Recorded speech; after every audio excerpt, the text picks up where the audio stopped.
Chapter 1254. It was almost 2 o'clock in the morning. In the secret laboratory of Austin Pharmaceuticals, except for the guards who were already dead, everyone was fully alert. In fact, the corpses of the guards had already been moved to the side under her instructions and piled up.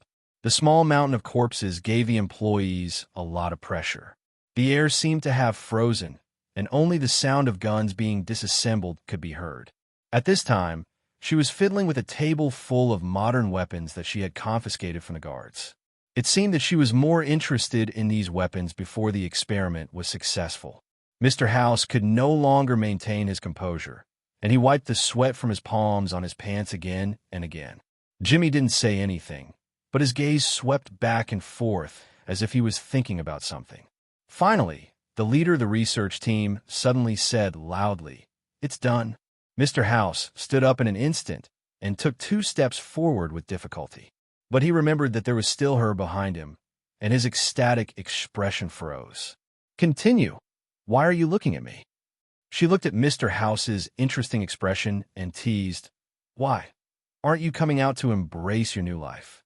Mr. House didn't say anything, but his gaze signaled for Jimmy to come to his side. With Jimmy's help, he slowly approached the huge pedestal. "Jimmy, I've waited for this moment for too long. I can't fail," Mr. House whispered. At the same time, his tone was indisputable and terrifying. He grabbed Jimmy's arm with unusual strength. "Help me. No matter what. You have to help me. Child, I don't have an heir, so as long as you help me, you'll get half of my wealth." His voice was very low, at a level that only Jimmy and Mr. House could hear. Jimmy said helplessly, "Boss, I'm afraid I can't deal with this woman alone," Mr. House suddenly said. "On the other side of the pedestal, there's a specially marked bump. If this woman fails this time, you'll uncover this bump and press the button inside." "What's that?" Jimmy frowned. Mr. House said, "Only I know the special exit. If you fail, you'll open the secret tunnel and leave with me. You should know that you can only get my wealth if I get out alive." Jimmy almost didn't think about it and nodded silently. When Mr. House approached the base of the huge container, something special extended out from the base. In front of the base, there was a metal recliner. A large number of complicated machines and instruments began to surround the pedestal under the help of many researchers. Mr. House lay down on the metal recliner with the help of 2 researchers. Someone began to pull up his sleeves and push over a device. Then, they began to prepare some kind of injection drug. She also put down the gun in her hand and walked into the busy crowd with a faint smile. Mr. House had no other choice. His physical condition was terrible. Even if cloning a human body in private was an international ban, even if the upcoming experiment was extremely dangerous, he had no choice but to do it. "Begin." The azure blue liquid was injected into Mr. House's blood vessels through the syringe. His cloudy eyes suddenly saw a halo, and his eyelids gradually closed. The leader of the research team gritted his teeth. As the highest technical director of the entire project, the most complicated thing now was to activate the button. Everyone held their breaths. Many of them had served Mr. House here for more than a few years. All these years, they had been in this secret laboratory that didn't see the light of day, cutting off all contact with the outside world, just for this dying old man. But even so, their years of hard work was about to be tested. Their feelings were complicated. Voltage stable, system activation normal. Clone's vital signs normal. Consciousness connection, begin. People kept sending in the progress of the experiment. She just waited with her head raised and her chin raised slightly, watching the changes in the life in the container with great interest. Mr. House had already entered a state of deep sleep, and there was no sign of pain on his face. Power was madly integrated into the base of the container. Hundreds of flashing indicator lights appeared in the device in front of them every second, and the data on the screen was crazily refreshed. The research team had unknowingly broken out in cold sweat. She suddenly walked up to the leader of the research team. "I'm very curious. This artificial zero gene was made with House as the blueprint, right?" Yes. The leader looked at her in horror and lowered his head. "Tell me the truth. She narrowed her eyes and said, I'm very interested in this artificial zero-gene technology, but I'm also very interested in the other technology. How did you do it? What? The leader swallowed his saliva. She said with a faint smile, consciousness transfer. The artificial zero-gene, even if it used House as the blueprint, even if it contained all of House's life information, is only equivalent to a carrier. The clone and House should still be two separate entities, right? If House's consciousness couldn't enter the clone, then what would it be? Two House. Of course not, the leader hurriedly said. It has all of Mr. House's memories. Whether it's personality or thinking pattern, it's all consistent with Mr. House's. Consistent, but not the only one. She shook her head and said disappointedly, looks like you haven't mastered the technology of consciousness transfer at all. You only managed to create a 20-year-old House with all of House's memories. At this moment, the leader of the research team's expression changed drastically. Suddenly, he rushed out, grabbed a syringe from the side of the table, and stabbed it directly toward her. He was tall and obviously had a lot of strength. However, he was facing an inhuman who was essentially from another world. His crazy counterattack was instantly knocked down. The leader clutched his stomach in pain and squatted on the ground. She sneered and was about to teach him a lesson when several researchers at the side rushed out at the same time. Please don't hurt the leader. When the guards were shot to death, the many researchers who had been hiding in fear suddenly felt a certain kind of courage and rushed forward together. She was naturally not afraid. She raised her assault rifle, which had already been loaded, and swept it at the ceiling.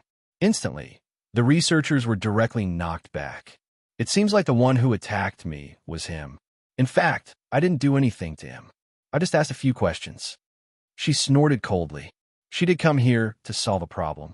As the body she had attached to in this subworld, the identity of Nanshaonan had always been pursued by Mr. House. To solve this problem, she naturally had to solve Mr. House's group, but obviously it did not include these researchers in front of her. When she sneaked into this place, she had already changed the locks of all the entrances and exits to Xing Chuan. However, along the way, she found a lot of living rooms. After a little speculation, she found that the researchers here had probably been imprisoned in this place. They had even been exposed to a variety of dangers. Perhaps it was their family members or something else. Even if these researchers left here, they would obviously not find trouble with the identity of Nanshaonan. So, she really did not think of doing anything to these guys. But the initial plan did not mean the final action.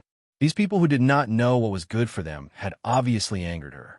Although she acted very obedient in front of Mr. Luo, it was only because the situation forced her to do so.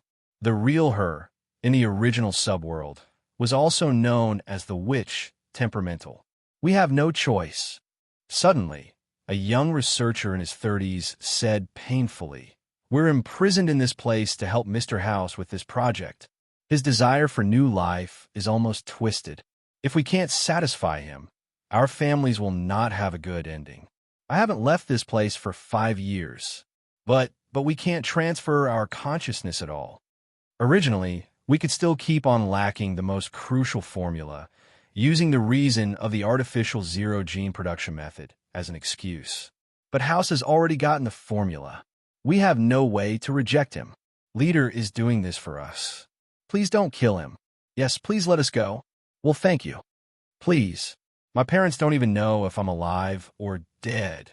She exhaled impatiently. She did not like this kind of scene. Just as she was about to speak, Mr. House, who was lying on the metal recliner, suddenly convulsed. His face was filled with extreme pain. He suddenly opened his eyes and let out an extremely painful howl. At the same time, the indicator light at the bottom of the pedestal flashed crazily. In the container, a large number of bubbles surged up from the bottom. What's going on? Why is the voltage overloaded? No. The pressure in the cultivation chamber is starting to rise. 87, 93, 114, and still rising. Boom! In just an instant, the indicator light on the machine instrument began to explode. The lighting system in the entire laboratory was directly paralyzed and automatically switched to the backup lighting. Dark red light filled every place, dyeing everything the color of blood. Ah! Finally, under Mr. House's long and mournful cry, the pressure in the cultivation chamber had exceeded the limit and suddenly exploded. A large amount of cultivation solution sprayed out at this time. The pressure of the explosion and the fragments of the container knocked the surrounding researchers to the ground one after another. She reacted quickly and found cover, not injured by the splashing fragments. Under the dark red light, Mr. House fell under the feeding recliner and seemed to have woken up, but his face was distorted and he vomited blood. On the pedestal, there was a young body lying in the solution. He tried to move, but his limbs seemed to be powerless. He seemed to be trying to use the strength of his body, but just as he propped himself up, he fell powerlessly again. Mr. House watched the young body's movements in a daze. Finally, their gazes met by accident. Seeing the young life's gaze, Mr. House opened his mouth, and his pupils instantly opened. He actually let out an even more mournful cry. No, no. He was still there. He was still in his own body. He was still in this terrible, rotten body. But he had already woken up and regained consciousness. Failed. No. He wailed loudly. In the midst of his loud cries, Mr. House fell to the ground again and completely fainted. She frowned and walked out of the bunker. But at this time, something the size of a fist was thrown from the air. She was stunned and saw this thing suddenly explode, spewing out a large amount of smoke. She quickly saw a figure rushing toward Mr. House. Jimmy. When? She frowned slightly, and her thoughts accelerated. Some scenes from 20 to 30 seconds ago instantly appeared in her mind. It was when the researchers were rioting. Taking advantage of the chaos, Jimmy bypassed her and took a smoke bomb from the table, and it seemed that he also had a weapon. She felt danger. She didn't expect that as a transcendent, she would be tricked by an ordinary person, but the thick smoke was erupting very quickly. All her vision was blocked, and she could only find a place nearby for cover. Although the rifle in her hand had been transformed into a Xing Creations creature, there was still a problem with her vision. After the smoke dispersed a little, she carefully walked out of the bunker. At this time, she was holding a total of 2 rifles that had been modified by Xing Creations. But to her disappointment, she didn't see Jimmy. She didn't even see Mr. House, and Mr. House's clone had disappeared. A large number of researchers were injured and unconscious on the ground due to the explosion of the container. Some were unconscious, and some were seriously injured and powerless. On the other side of the pedestal, she saw a hole that was 1 meter long and 1 meter wide. She knew that this was the place to escape. She frowned, glanced at the researchers here, and directly jumped into the escape hole. When she came outside through the escape hole, she found that it actually led to a courtyard of the pharmaceutical company's employees. It came out from a garden. She didn't see Jimmy, House, or even the clone in the courtyard, but the footprints in the courtyard pointed to the direction of their escape. When she was about to take action, she heard shouts from all around, and a large number of strong flashlights shone on her. Obviously, the people she found were different from the guards in the secret laboratory. They seemed to be the original security guards of the pharmaceutical company. What a bad start. She shook her head. If they were still in the sealed underground space, they could still do whatever they wanted. But after they came out, it was not certain. There were many ordinary employees of the pharmaceutical company here. Before she figured out Mr. Luo's attitude toward ordinary people, she didn't want to make too much of a fuss. Besides, it was not easy to get the green card of the subworld. If she was judged for doing something outrageous, the loss outweighed the gain. Let's go for a midnight snack? Hurry up, come here. Jimmy's forehead was full of sweat. At this time, he was leading a group of security guards to the courtyard. He stood in front of the garden and ordered them, "The thief should be hiding nearby. Mr. House is injured. We must find the culprit." Yes. Although they were not as good as the underground guards, the security guards in front of them were also professionally trained. At this time, they began to search around the courtyard with the courtyard as the center. At this time, a security captain came in front of Jimmy. "Assistant Tang, what happened?" "There was a power outage just now, and I think I heard an explosion, and the ground shook a few times." Jimmy glanced at the security captain and said indifferently, "You just need to catch the culprit. What happened tonight? Don't ask too much. It's related to the company's secrets." Then, "Okay." The captain nodded. "Then I'll take some people over there to search." Jimmy nodded. After watching the security captain leave with his men, he quickly looked around. Then, Jimmy flashed into a rockery behind a flower bed. The back of the rockery was facing the wall, and there was a depression that was just enough to hide someone. Jimmy climbed into the depression, but his expression changed slightly. Where is the culprit? When he escaped, he clearly hid the clone body here.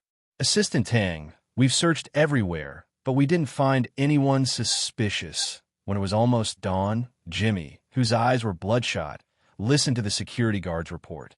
In the end, he asked them to leave in annoyance. After that, Jimmy calmed himself down and quickly walked into another room. Here, Mr. House was lying on the bed. Beside him were 2 doctors and 4 nurses who were giving him a 4-drip. When the doctor saw Jimmy come in, he quickly walked over. "Assistant Tang, what happened to Mr. House?" His heart stopped. His body was already in bad condition. If this is the case, Jimmy heaved a sigh. "What's his condition now?" The doctor said helplessly, "He's in a coma, and his heartbeat is very weak. I suggest we move Mr. House as soon as possible. The equipment here is still not enough." "Okay, you go and contact them." Jimmy waved his hand. He slowly walked to Mr. House's bedside and silently looked at the old man who could only rely on the oxygen supply to sustain his life. Chapter 12:55. In the early morning, a white van was speeding along the suburban road.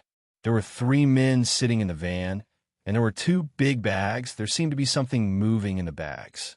The 3 men were talking. "Big brother, what should we do? We have gone back and forth 3 times on this road. Why don't we go to the train station to make up the number?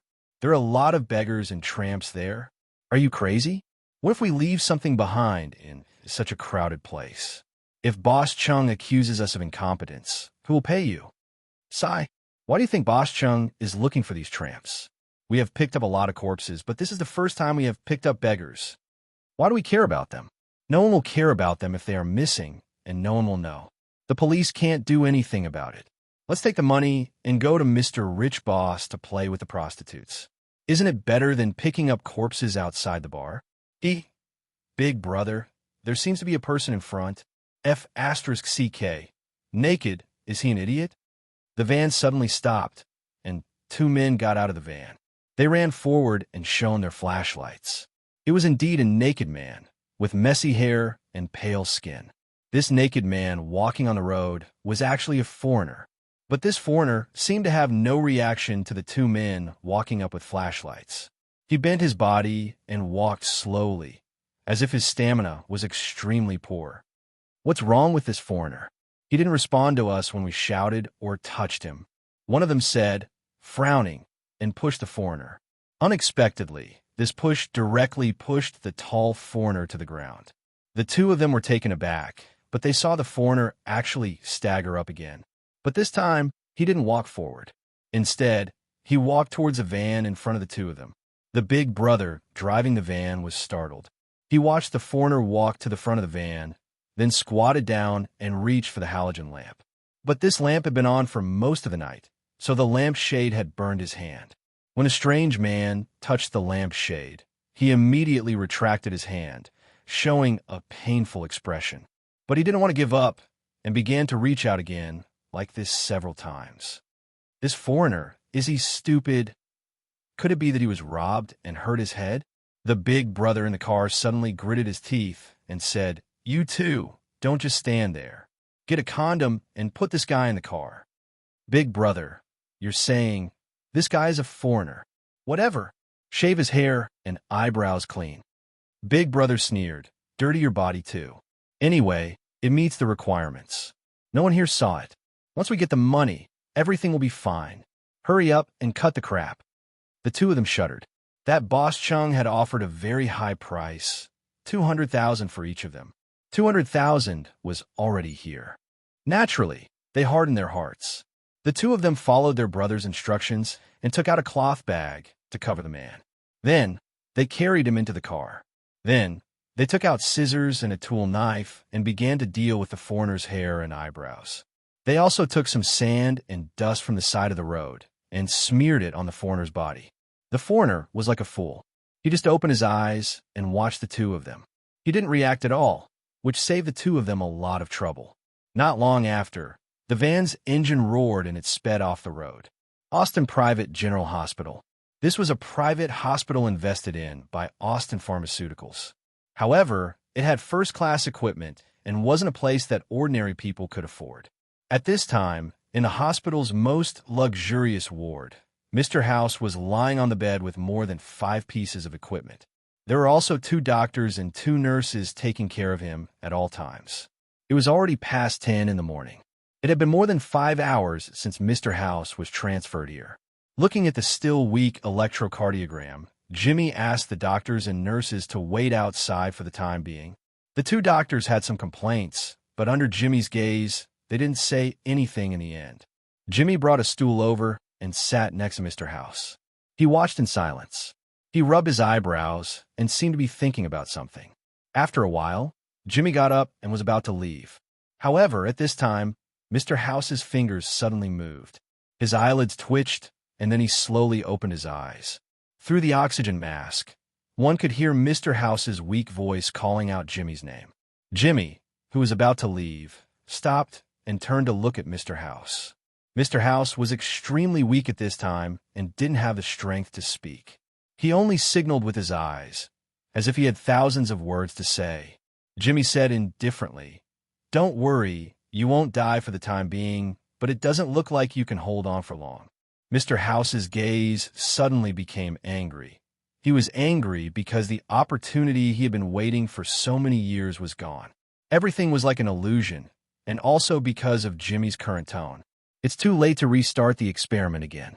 You won't be able to hold on until then. Jimmy bent down and leaned close to Mr. House's ear. "So, I plan to disband this underground laboratory."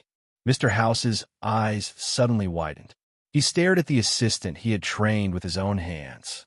"You've lived long enough. There's no need to continue suffering." Mr. House didn't know where he got the strength from, but he raised his arm and gripped Jimmy's collar tightly. He opened his mouth, wanted to say something, but he couldn't breathe. Jimmy didn't speak. He just suddenly took off the oxygen mask on Mr. House's face. Losing the supply of oxygen, Mr. House suddenly became even more pained. He opened his mouth wide, like a person who was trying to make a joke. He stared at Jimmy's eyes and suddenly howled. You? He couldn't say anything until his eyes rolled back. His hand that was holding Jimmy's collar also dropped. Jimmy then put the oxygen mask back on. He straightened his clothes and glanced at the electrocardiogram. Then he said loudly, Doctor, come in quickly." After a while, the doctors quickly walked in. When they saw the data on the instrument beside Mr. House, their expressions changed drastically. "Assistant Tang, what happened?" "I'll leave this to you," Jimmy whispered in the doctor's ear. "I hope Mr. House doesn't wake up so soon.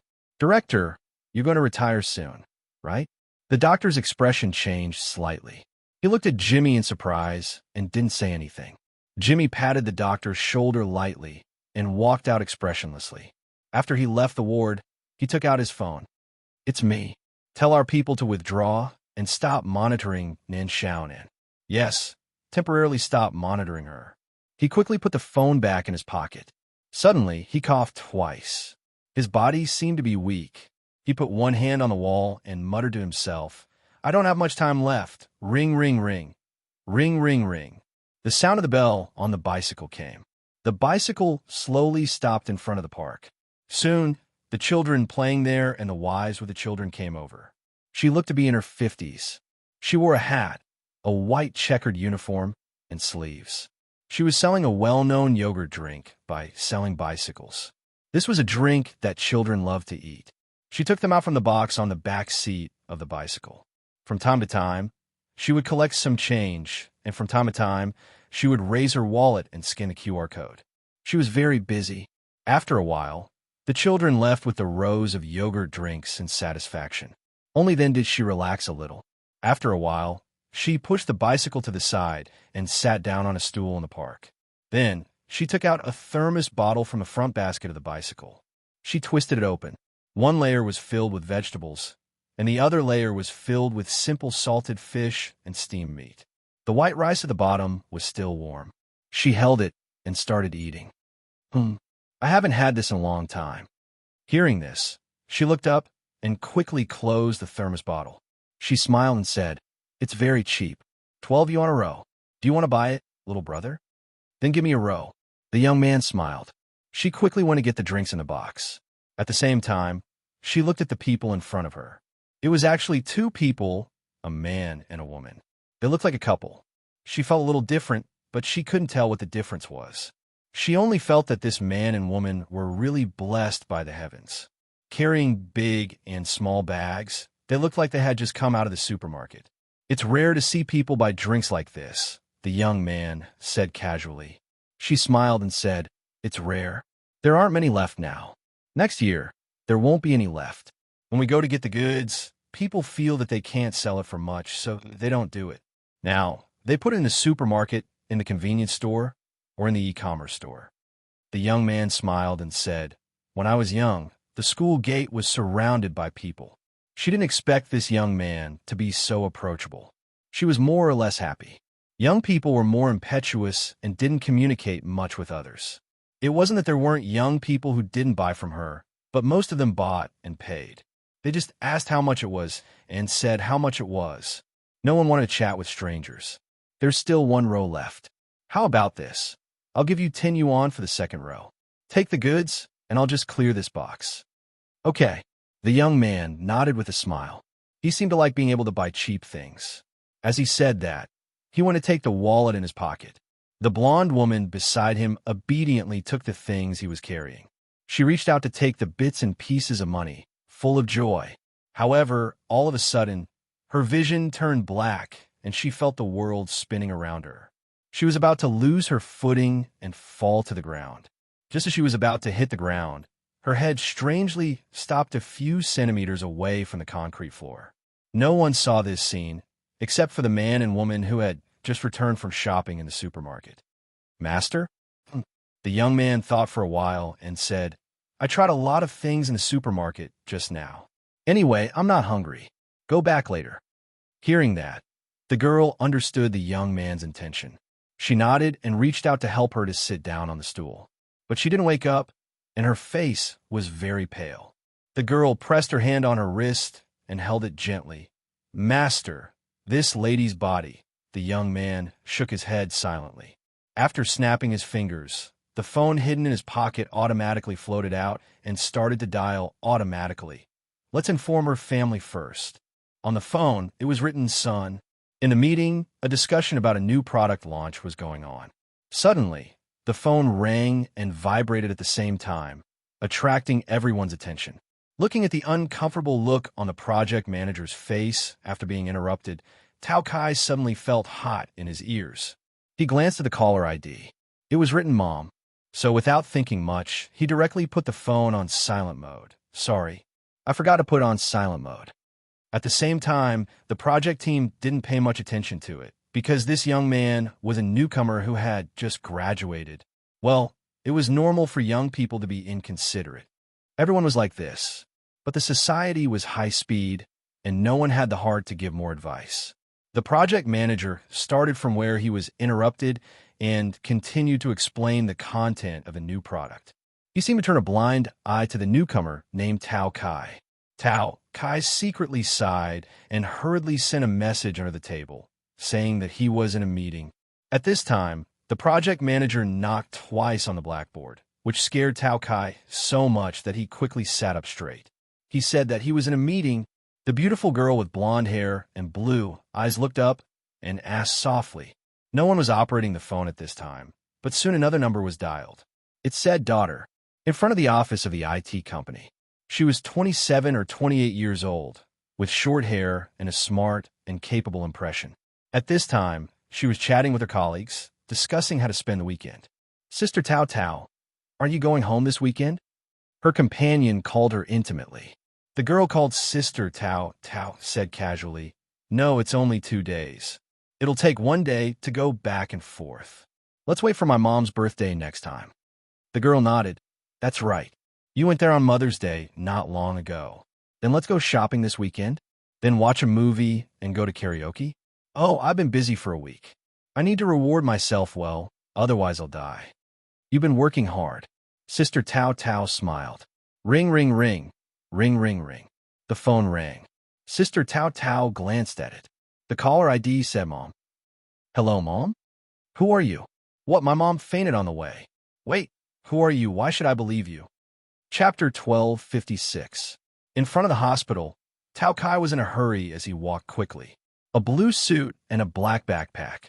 It was almost the symbol of a person who had just stepped into society and changed from a university monk to a social animal.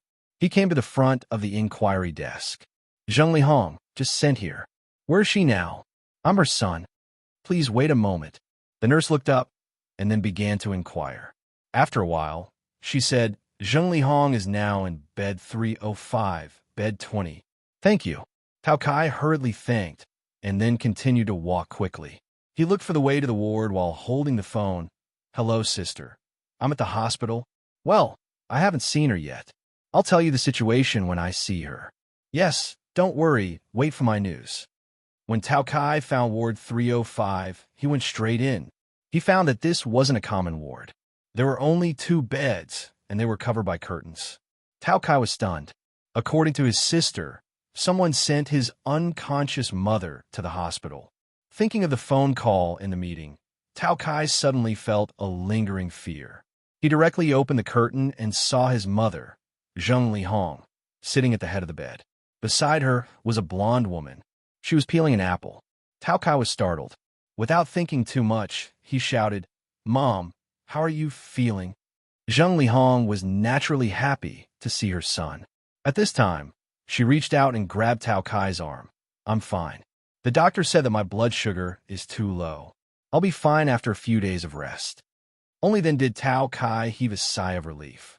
He scolded and said with heartache, I told you not to push the bicycle and sell drinks anymore. You don't earn much, and it's tiring. This time, you met a kind-hearted person who delivered the drinks for you. What if you fall in a place where there's no bicycle next time? Zheng Lihong made a strange face like a child, which made Tao Kai lose his temper. Zheng Lihong then winked at him, meaning that he was still there. Only then did Tao Kai come back to his senses. He looked at the blonde woman who was peeling an apple again, and he almost lost his focus. He calmed himself down and said sincerely, Miss, thank you for sending my mother to the hospital. Don't worry, I'll pay you back how much you've paid. You're welcome. The blonde girl smiled and placed the peeled apple on a plate. She cut it into small pieces. Actually, the hospital hasn't settled the bill yet. I still have to thank you. If it wasn't for you, sorry, I didn't ask for your name. Look at me. Tao Kai smiled awkwardly. Take good care of your mother. The blonde woman didn't seem to have any intention of telling him, but a beautiful smile suddenly appeared on her face. But he wasn't in her line of sight. Tao Kai felt something, as though someone was walking in from behind him. Annie Zheng, are you feeling better? Much better. Thank you so much, little brother. Zheng Lihong seemed to want to sit up, so Tao Kai hurriedly helped her up. Only then did he have the time to look at the person who was approaching. He seemed to be younger than himself, wearing casual clothes and looking refined. The young man smiled and said, This is your family, right? I've taken care of the admission procedures for you. If you have time, go and fill in the information. I know. Tao Kai nodded. Then I won't disturb you. The young man nodded at Zheng Lihong. While speaking, the blonde woman had already stood up and came to his side. Seeing that the two were about to leave, Zheng Lihong didn't have time to thank them properly. How could she let them go so casually? Wait, little brother, can you give me your phone number? No need. The young man said softly. You've already thanked me. Zheng Lihong was startled. The young man lifted the bag in his hand and said with a smile, Isn't it cheaper by 2 yuan here?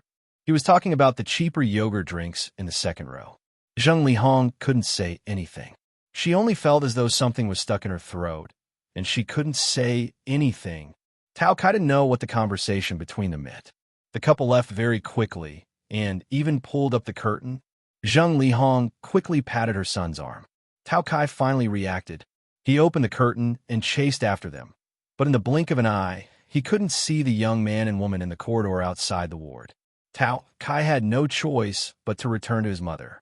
He saw that the apple was already peeled, so he simply picked it up and poked a piece with a toothpick and sent it to his mother.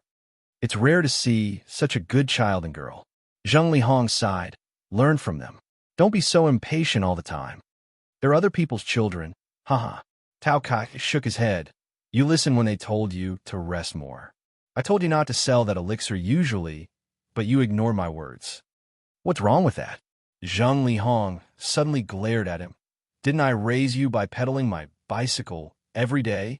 Tao Kai retreated and raised his hands to show that he surrendered. Then he poked a piece of apple into his mother's mouth and said casually, All right, I'll call sister and ask her to come back to visit you. Zheng Lihong shook her head. No need. It's not a big deal anyway. She can go home at night. It takes a day to go back and forth, and she doesn't have much time. I think it's better to forget it. Tao Kai frowned. Mom, it's normal for sister to come back. What's there to forget? Don't be awkward. The last time sister came back, she left after one night. Stop talking, okay? Zheng Lihong waved her hand. I'm fine. Go back to work in the company in the afternoon. You've just joined the company, so you have to be more careful. Come and pick me up after you're done with work. Okay, but you have to promise me one thing. Tao Kai suddenly smiled and said, Come, give me a smile. Zheng Lihong rolled her eyes. Tao Kai stretched out his finger and opened Zheng Lihong's mouth. Zheng Lihong stared and slapped it. How rude. Even so, she still smiled in the end. I'll go and get some documents done before going back to the company. Tao Kai stood up and said, If there's anything, remember to call me. This time, I promise I'll pick up immediately. Okay, don't. I'll shoo. Xia Fengbu sang. Huan Li. Mo. Huan Li Wan Fuzzing Li Hong watched as her son walked out of the curtain with his backpack. Then, he peeked his head back and told her to rest well before leaving. Zheng Lihong sighed slowly, and her smile gradually faded. Madam Zheng, we found a hard lump in your abdomen. We suggest you do a CT scan as soon as possible. Doctor, I'm fine, right? We'll know after the scan, but you don't have to worry too much. Even if there's a hard lump, there are many other conditions. Let's wait for the results to come out. When can we arrange for a checkup? I'll think about it. Zheng Lihong sighed slowly and leaned against the headboard. She picked up her phone and looked at the screen. She saw the name on the contact list, Tao Tao. The screen was already dry and cracked, and her rough fingers rubbed the screen a few times. In the end, she sighed. What? You're not coming back? Why? I found a job here. I don't want to give it up. But didn't we agree that you'll come back after graduation? Let's not talk about it. I still have something to do here. Take care of yourself. In the evening, Tao Kai walked in from outside the ward with a cloth bag. When he saw Zheng Lihong, she had already dressed and was sitting at the bedside waiting for him. Tao Kai smiled. Where is such a beautiful wife? Go. Zheng Lihong was about to hit him. Tao Kai dodged to the side, but a soft cry came from the bag he was carrying. It was the cry of a cat. What's this? Zheng Lihong asked curiously. Tao Kai sneakily looked around before he lowered his voice and said, Cat, I bought it especially for you. Look. As he spoke, Tao Kai gently took out a furry little fellow from the cloth bag. It was furry, and its gray ears were half folded. Why did you buy this for me? Zheng Lihong opened her mouth, but the little guy was too cute. Zheng Lihong held in her arms and liked it very much. Tao Kai's family used to raise small animals, but they didn't raise them after they died of old age. This is a Scottish fold. It's very obedient and gentle. Didn't you say it was boring to be alone? Let's raise it. Zheng Lihong stared at Tao Kai. You're wasting money. Hey, Tao Kai helped Zheng Lihong up. Mom, now that I've graduated and found a job, my sister will send money back every month. Don't go cycling anymore, okay? You little bastard, you think you can finish your job by bringing back a kitten? Zheng Lihong sighed. If you really want to make me happy, get a wife and give birth to a grandson for me. Soon. Tao Kai begged for mercy. Zheng Lihong was surprised. Really? Tao Kai said seriously. Year by year, it's getting faster and faster. It's on the way. Finally, she succeeded in grabbing her son's ear. In front of the park, Because of the little Scottish fold, there were more children in front of the bicycle than before. The children couldn't help but like this little guy, so there were more things to do than before. The box of a lighter was almost sold out early. Zheng Lihong hugged the Scottish fold and sat at the place where she usually rested. She took out some food from a lunchbox and slowly fed it. Ms. Zheng. Oh, little brother, I see you again. Zheng Lihong heard the voice and saw that it was the young man and woman who sent her to the hospital. She suddenly smiled. You bought so many things again? Yes. The young man smiled casually. I'm going to go on a long trip, so I bought some things that might not be available there. I bought more and saved them. Aren't you resting at home? Zheng Lihong shook her head and said, It's boring at home. I want to find something to do. If I can't move in the future and can only lie on the bed, then I won't be able to pedal even if I want to. What a cute little guy. The blonde girl's eyes lit up slightly at this time. Zheng Lihong looked at the girl and was actually happy in her heart. She directly lifted the cat up. The blonde girl was still carrying something in her hand, but the young man was very considerate and carried it over. Isn't it cute? My little brat brought it back yesterday. By the way, you've seen it yesterday. The young man smiled. Ms. Zheng, you didn't tell your family today, right? The doctor seemed to suggest that you have a checkup yesterday. Don't you want to go? The few smiles on her face disappeared at once. She shook her head and said, I still want to think about it. The young man said, well, generally speaking, if the older generation is unwell, it's better to inform their family as soon as possible or have a checkup as soon as possible. If there's a big problem with the body, you'll be at a disadvantage. That's the reason. Zheng Lihong sighed slowly. But you don't know that it's too scary to think about it. Let's not talk about this. I'll think about it carefully. The young man didn't say anything. By the way, little brother, I want to ask you something. Zheng Lihong suddenly asked at this time, Yesterday, when you called my daughter, what did she say? Can you tell me? I was in a hurry yesterday. I didn't have time to ask you. The young man glanced at the blonde girl beside him. She put the cat back into Zheng Lihong's arms and asked curiously, Ms. Zheng, didn't you and your daughter contact each other after yesterday? Zheng Lihong opened her mouth and stopped talking. The young man said softly, Yi tell Ms. Zheng. The blonde girl nodded and said, After your daughter received the call yesterday, she was a little agitated. But after explaining it, she was fine. She still cares about you. She couldn't come here immediately. Later, she came to find your son, Mr. Tao. Otherwise, we might have to spend some time. I remember she said she wanted to buy a bus ticket back. I told her not to come back. Zheng Lihong shook her head. I don't want her to feel that I'm like this every time, as if I'm blackmailing her. Every time? The young man suddenly asked. Zheng Lihong showed a bitter smile and sighed. Actually, I pretended to be sick several times before the new year. Later, I was found out, so I made a scene. I see. The young man nodded and said, But Ms. Zheng, maybe you think too much. Children can never show filial piety in front of their parents no matter how many times they do it, I believe. Miss Tao, I think you have the same idea. Maybe. Zheng Lihong lowered her head, and her fingers touched the cat's chin. In fact, our relationship is not very good. I'm not afraid to say it and make you laugh. I'm not a good mother before. The young man and the blonde girl looked at each other. Zheng Lihong said slowly, A few years ago, she had a predestined marriage. Later, I broke it up, although the man turned out to be a bad guy, but she shook her head and looked down at the obedient and motionless cat in her arms. If only you can talk to me properly.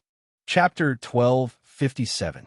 Before going to work in the afternoon, Tao Anchi brought a pile of documents to the office area and called a girl from the same group. Tao, what's this? I took half a day off. These are for the afternoon. Can you help me take care of them? Okay. But why so sudden? What's up? Something happened at home, so I'm going back. If there's nothing else, I'll be back on Sunday, Tao Anchi said quickly. But seeing that she was already dressed and carrying a bag, it was obvious that she was ready to leave the company. The girl looked helpless. Their plans for the weekend were probably canceled. Tao Anchi left the company and went back to her rented apartment. The train ticket was sent out at 5:20 p.m., so it should be early in the morning by the time she arrived. She didn't plan to go back. She couldn't find a good time to book a ticket at the last minute, so she could only choose a later flight. Later on, she called her younger brother Tao Kai twice. Tao Kai blamed her a little and said that she didn't have to call him. He even asked her if it was difficult to call him. Tao Anchi didn't know how to answer. She just said in her heart, maybe it was really hard. It seemed to be because of her personality. She didn't have a happy personality like Tao Kai, who had been independent since he was young. It was probably because of genetics. Actually, she didn't care about the few times she faked her illness before the new year. It was funny when she thought about it. They were mother and daughter, but they couldn't talk to each other properly. When she started to pack her clothes in the apartment, a protective talisman suddenly fell out of her coat pocket. This was the talisman that her mother went to the temple to ask for during the new year. She gave one to Tao Kai and one to her, but she didn't go back during the new year. This protective talisman was sent by Tao Kai later. On one hand, it was because the holidays weren't long. On the other hand, she didn't want to face too many questions when she went home. She was already 27 or 28 years old, and marriage was often talked about. This was probably a problem that all unmarried young people faced.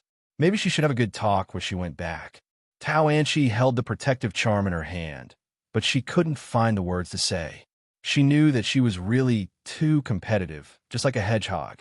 This time, she made the decision to go back at the last minute. She didn't even inform Tao Kai. The more she thought about it, the more irritated she felt. She didn't know when it started. Not only did going home not become something to look forward to, but it had also become a burden. Tao Anchi lay on the bed. A gentle white light flashed in front of her eyes. At that time, it was for love. At that time, it was for love. That was when she still had the purest and most beautiful longing for love. She even felt that it would be very difficult for her to fall in love with such a boy in the future. When their relationship was at its peak, the boy promised her marriage. She truly felt that she was the happiest person in the world. I don't agree. This was the cruelest thing that her mother had ever said to her since she could remember. She felt that she had grown up and was independent. Actually, the traffic is very convenient, and it doesn't take much time to go back and forth. I'll come home often to see you. Besides, there's still Tao Kai at home. Can you not be so dictatorial? Can't I think for myself? This was also the cruelest thing she had ever said to her mother since she could remember. She chose to stay because he promised her. She felt that she was brave enough until she saw the boy's parents. We don't agree. She didn't feel despair because she always believed that he would shield her from this, just like how she shielded her mother. I'm sorry, I really like you, but she suddenly understood. Later, even she didn't know why she still stayed in this big city after breaking off the relationship with him. But she knew that it wasn't because of the man who gave her a dream. Maybe she just couldn't find the way home. This dream was really long. Tao Anchi opened her eyes. Her consciousness went from blurred to clear. She wondered if she had missed the time, but the sky didn't seem to be dark. She subconsciously let out a sigh of relief. Maybe she could still make it. But where was this place? She was frightened. Her consciousness was blank, and she felt flustered. She was so flustered that her heart almost jumped out. She looked at everything that had become huge. Little girl, why aren't you eating? Are you full? Mother. Tao Anchi looked at the face in front of her. She was suddenly not only frightened. She looked down at her hand and saw that her palm had turned into a pink meatball. God, she felt that this dream was too strange. She shouldn't have woken up yet, right? Otherwise, how could there be such a strange thing in the world? She remembered the 100 years of loneliness. In the absurd novel, Gregor turned into a huge beetle. It was just a dream. She wouldn't even remember it after she woke up. She calmed down and told herself that, but she didn't know how she should wake up. Maybe when her phone rang, she would wake herself up. She could only look forward to this kind of external stimulation. Sure enough, I still want to see you, even in a dream. She raised her hands or forelimbs. Her mother's face was close to her, much clearer than before. You little girl. Zheng Lihong liked this little girl more and more. She held her in her arms. Shall I give you a name? Her mother's voice sounded in her ears. She realized that the cat's hearing was unimaginably developed. She could even hear her mother's heartbeat. A name? This dream was too real. She hadn't woken up yet. Did she sleep too deeply this time? She let Zheng Lihong put her in the basket in front of the bicycle. Looking at the basket, which was quite high for her, she felt weak. I'm not a real cat. Let's call you Little Naughty. The voice was still so clear. Tao Anchi didn't care too much about the name. She just vaguely remembered that her mother also called her that when she was a child. Naughty. No child was naughty. Aren't you naughty too? How many times did you pretend to be sick last year? It's said that people live more like children when they get older. You really torture me to death. How many times did Tao Kai tell you not to ride the bicycle? Did you listen to him? You don't listen to him. You want us to listen to you. The bicycle swayed and then began to stabilize. The people and things in front of it were getting closer and further away. Tao Anchi looked at it and climbed out of the basket. She put her paws on the ground and poked her head out. Looking at the scene in her vision, she suddenly missed the taste of Elidor. Come, one for each of us. When she was a child, she always came home from school like this. She really couldn't bear to drink it all in one gulp. She always put it in the fridge first and waited for it to cool down before she was willing to take it out and drink it in small sips. It was only 100 milliliters, but it could last for a long time. Now, her mother didn't even prepare it. Actually, there was a lot of it at home. She would bring it home if she couldn't sell it all. Actually, it seemed that she was used to not drinking it. Ah, you little brat, you're so naughty. Dangerous. The name is right. Zheng Lihong reached out and pressed the little brat's head down in the basket. Who's the dangerous one? You're the dangerous one, okay? Don't forget that you're still riding a bicycle. Don't wander around and go home, okay? Why are you wandering around the streets alone? You're alone. Why haven't you woken up yet? Ring, ring, ring. Ring, ring, ring. Ahong, ahong. A middle-aged woman, dressed in the same clothes, rode a bicycle over. She had some impression that this was her mother's coworker. She couldn't remember her name. Ahong, why are they all sold out today? It's all because of this little brat. Ah, where did this little brat come from? Let me see. It was more or less a little greasy. She struggled a few times, but really couldn't resist this greasy Annie. Right? She remembered her name. It was an Annie who lived not far from her home. When her mother first started this job, it was this Annie who introduced her to it. The two began to chat. The greasy Annie took out a small bag from the basket in front of the bicycle and said, "My son and daughter-in-law brought back some tangerines for you to try. How can I accept this?" Zheng Lihong was a little happy. Her mother naturally liked tangerines. She knew it very well. Seeing Zheng Lihong peel one and eat it, she wanted to send some back in the future. Well, it's a little sour. Zheng Lihong frowned, but she was still greedy. After eating one, she began to peel another one. Eat less. Don't treat it like a treasure, okay? Our son is back. Don't come out to ride the bicycle these 2 days. Zheng Lihong looked at her friend and smiled. The greasy Auntie said, "I'm not selling anymore. I'll quit after this month's goods are sold out. My son said that he doesn't want to go out to work anymore. He came back to start a small business. He opened a breakfast shop and asked me to help him." Isn't that good? Zheng Lihong was really happy for her friend. She was a little sleepy as she listened. The topic of middle-aged people was still very far away from her. Perhaps it was because of the cat's body, she always felt sleepy. The weather in the south was cold in March and April. She curled up in her mother's arms and didn't move. Your Tao Kai is also doing well. I heard that he entered a big company and has a bright future. The greasy Auntie said with a smile, "You should think about your life. Don't be so tired." Zheng Lihong shook her head and said, "I'm bored. Unlike you, I have a grandson to take care of." The greasy Annie knew Zheng Lihong very well. They talked a lot in daily life. "How are you and Tao Tao recently?" Zheng Lihong smiled and said, "How can it be? We just call each other. We don't see each other usually, but the phone still comes often." I don't. She suddenly remembered that others said that parents never said bad things about their children in front of others. Isn't that good? The auntie smiled happily. Although this child is a little stubborn, she is very protective of you. I remember when you were a child, this girl would take a broom and stab people when you made things difficult for them. That's a lot of trouble. Zheng Lihong smiled and looked down at Pixie, who was in her arms, and stroked its back. I like this girl too. Why don't we introduce her to someone when she comes back next time? Someone with a good character. The auntie suggested. She opened her eyes and looked up. afraid that her mother would agree. This was the most troublesome thing for her. She should be able to do it, right? Oh, don't worry about it. Zheng Lihong laughed and said, I won't give you money for a matchmaker. Besides, it's not a big deal to get married later. Tao Tao is doing well outside. She said that she wants to focus on her career. Besides, it's not the same as before. It's not a big deal to get married later. Nonsense. You're the one who talks about this topic with me every time. So, you have been protecting me all along. I really don't know what to do with you. The auntie shook her head and left after chatting with Zheng Lihong for a while. Zheng Lihong packed up her things and stood up. Her waist was sore when she stood up, so she had to massage it gently. Meow. She looked at it and cried out faintly. Then, she put her paws on it. She was a Scottish fold. What's wrong? You little guy, are you going to massage my waist? Zheng Lihong thought it was funny that this little guy was so smart. She picked it up and said, It's okay. I'm used to it. Used to? When and why you don't tell me? Meow. When it was almost night, she was sleepy. Cats were really fragile. She fell asleep without realizing it. It seemed that she was carried by her mother to the market. It should be time for her mother to prepare dinner. She hadn't been to this market for a long time.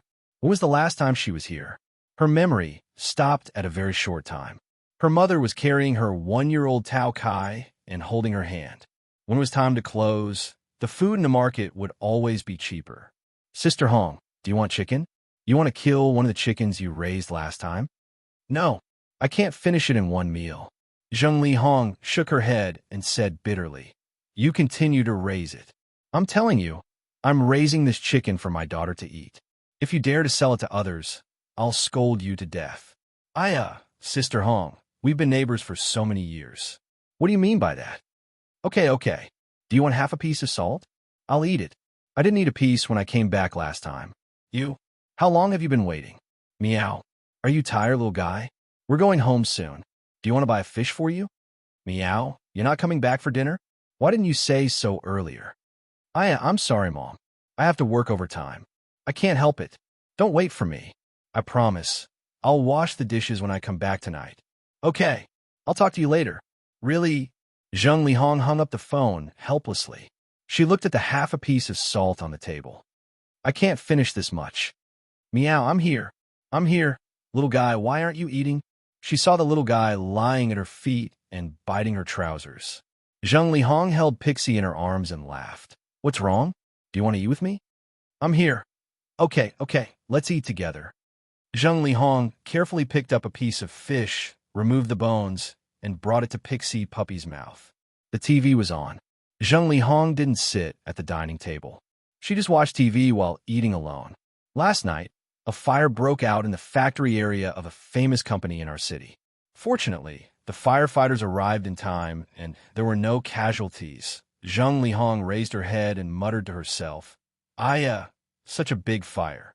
It's really lucky that no one was hurt. Another news report was on. Zheng Lihong muttered to herself again. Are you always so lonely? Only the lights in the living room were on, and the sound of the TV was playing. Zheng Lihong held a bowl of rice and spoke in small mouthfuls. Occasionally, she would say a few words to herself. Later, Zheng Lihong fell asleep and leaned on the sofa. She wanted to wake her mother up, but she couldn't. She was so anxious. Wasn't she afraid of catching a cold? She was wearing so little clothes. She wanted to bite a thin blanket, but no matter how hard she tried, she couldn't find it anywhere. Tao Kai, you bastard, the weather is not warm yet. Can't you put a heater in the living room? Didn't I send one back to my family? I can't cover my mother with a blanket. Tao Kai, you bastard. I meow.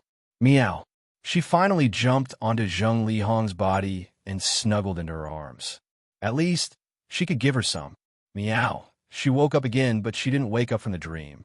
She looked at the clock on the wall. It was past 9 o'clock. Tao Kai hadn't come back yet. She was still on the sofa, wrapped in a thick blanket. She was so comfortable that she didn't even want to move. Where was her mother? Hello, Dr. Li. It's me, Zheng Lihong. Yes, I want to do the checkup you mentioned tomorrow, can I? Doctor, checkup? What checkup? She jumped off the sofa and ran to Zheng Lihong's feet.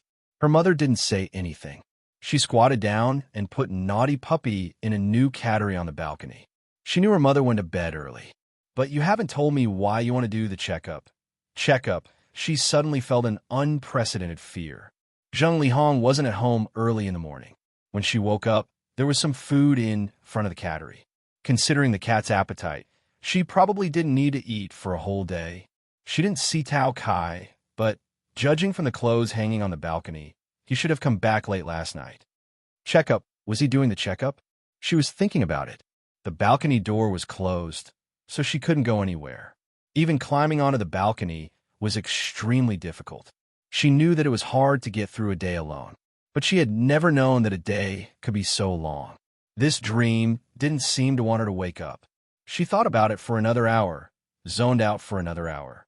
When she was half asleep, she suddenly felt it was good to stay like this. At least she didn't have to worry too much. It wasn't until the evening that Zheng Lihong came back from grocery shopping and started to get busy. Tao Kai got off work early today, but he went out after dinner, saying that he had an appointment with a friend. Her mother didn't mention anything about going to the hospital for the checkup. Tao Kai, you bastard, don't you care more about her? Tao Anchi, you were the one. She finally had time to spend with Zheng Lihong. She waited for the whole day. She waited for the whole day. How long do you want to wait for me to see you? Can you tell me what kind of checkup you went for? Meow. Her consciousness began to blur. She suddenly had a feeling that maybe she was going to wake up. This was just a dream. She woke up. She did wake up, but nothing had changed. It was past 11 o'clock. Tao Kai, this brat, had he gone too far? She kept complaining in her heart. But at least Tao Kai was still in this house. What about me? She heard the sound of typing and felt strange, so she jumped down from the sofa and followed the sound. This was her room. Why did her mother come to her room? She didn't understand and came to her mother's side. Zheng Lihong was sitting in front of the computer. This computer was about to be phased out. She bought it when she was still in school and hadn't used it for many years. But she didn't want to get rid of it. Could this thing be turned on? She didn't know. She didn't live here for long, so she didn't want to deal with it. It turned out that it could be used. She was a little curious about what her mother was doing. Zheng Lihong was wearing her reading glasses. She looked at the keyboard and then looked to the side, pressing the keyboard with 2 fingers. Hey, little guy, you're awake? Zheng Lihong carried Pixie Puppy up dotingly. Meow. Don't disturb me. I need to do something. I'll give you a bath later. Zheng Lihong patted Pixie Puppy's head. She looked at her mother in confusion. When did her mother become interested in computers? But it was good. At least she could find something interesting. Social media? She didn't even know what kind of name her mother would change to.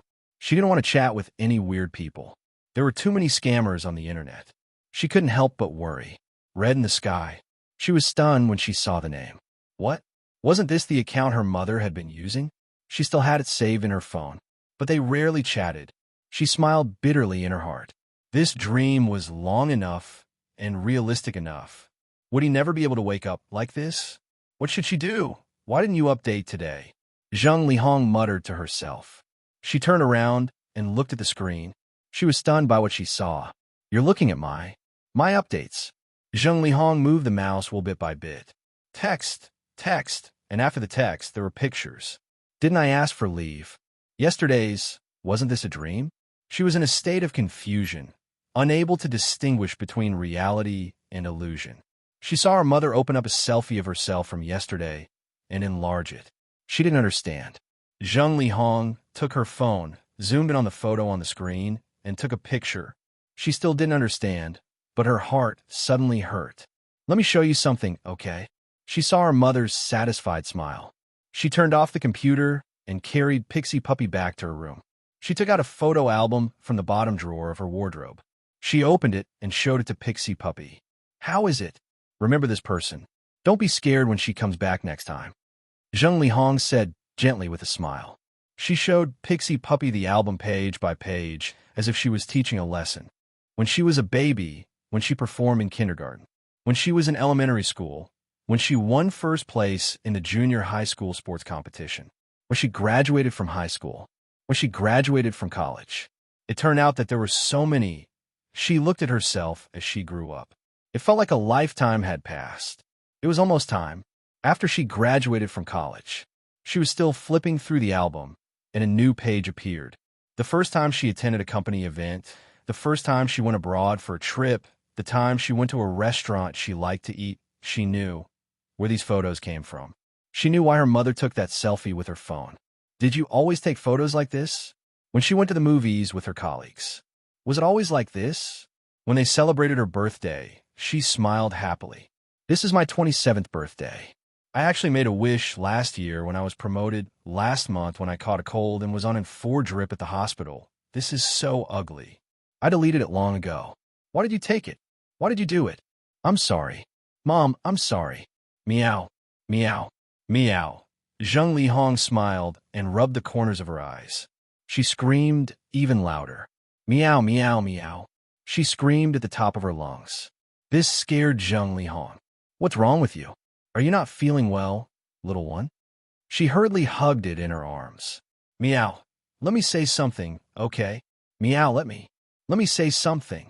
Let me. The Scottish fold fell into a deep sleep. The sky was bright again. Tao Anchi opened her eyes. Where was her mother? The first thing that came to her mind was to look for her. She really couldn't stand being trapped on the balcony for another day. However, she was in bed, on the bed in her apartment. She's back. She's awake. Tao Anchi was stunned. She felt that her mind was in a mess.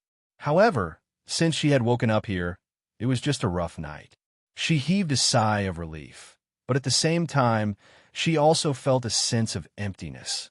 After going back this time, she should talk to her mother properly, right? She thought so. However, there was no time. In the morning, Tao Anchi was stunned. She grabbed her phone and looked at the time. 2 nights had passed. She only felt dizzy, and waves of hunger came over her. This was real. Could it be that she had slept for 2 whole nights? She was startled, thinking about the dream where she turned into a Scottish fold. She grabbed the phone and called her mother, Zheng Lihong. No one answered.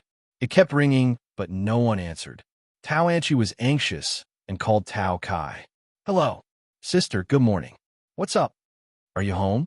Didn't I wake you up just now? Where's Mom? I called her, but she didn't answer. You should go and see her. Okay. Wait. Let me see. She's really not home. Breakfast is ready, though. Oh, no wonder she forgot to take her phone. Well, it's fine. Maybe she went to buy groceries. Or she took Pixie. She didn't take Pixie out? Where did she go? Go and find her. Sister, I worked overtime last night. I was so tired. Besides, Mom is so old now. It's fine. What do you mean? Didn't you go out drinking with your friends? Don't think I don't know. How did you know? Didn't I tell you? You're pissing me off. Go and find her. I'm coming back now. Sister? Beep. Not a dream. Not a dream. No matter what it was. Tao Anchi hurriedly got up. She didn't have time to think about the train ticket. She took a taxi to the airport and bought a ticket for the earliest flight. You're really back. When Tao Kai woke up, it was already 3 o'clock in the afternoon. Tao Anchi's eyes were red, as if she had been crying all the way back. He immediately woke up. Sister, what's wrong? Tao Kai was shocked.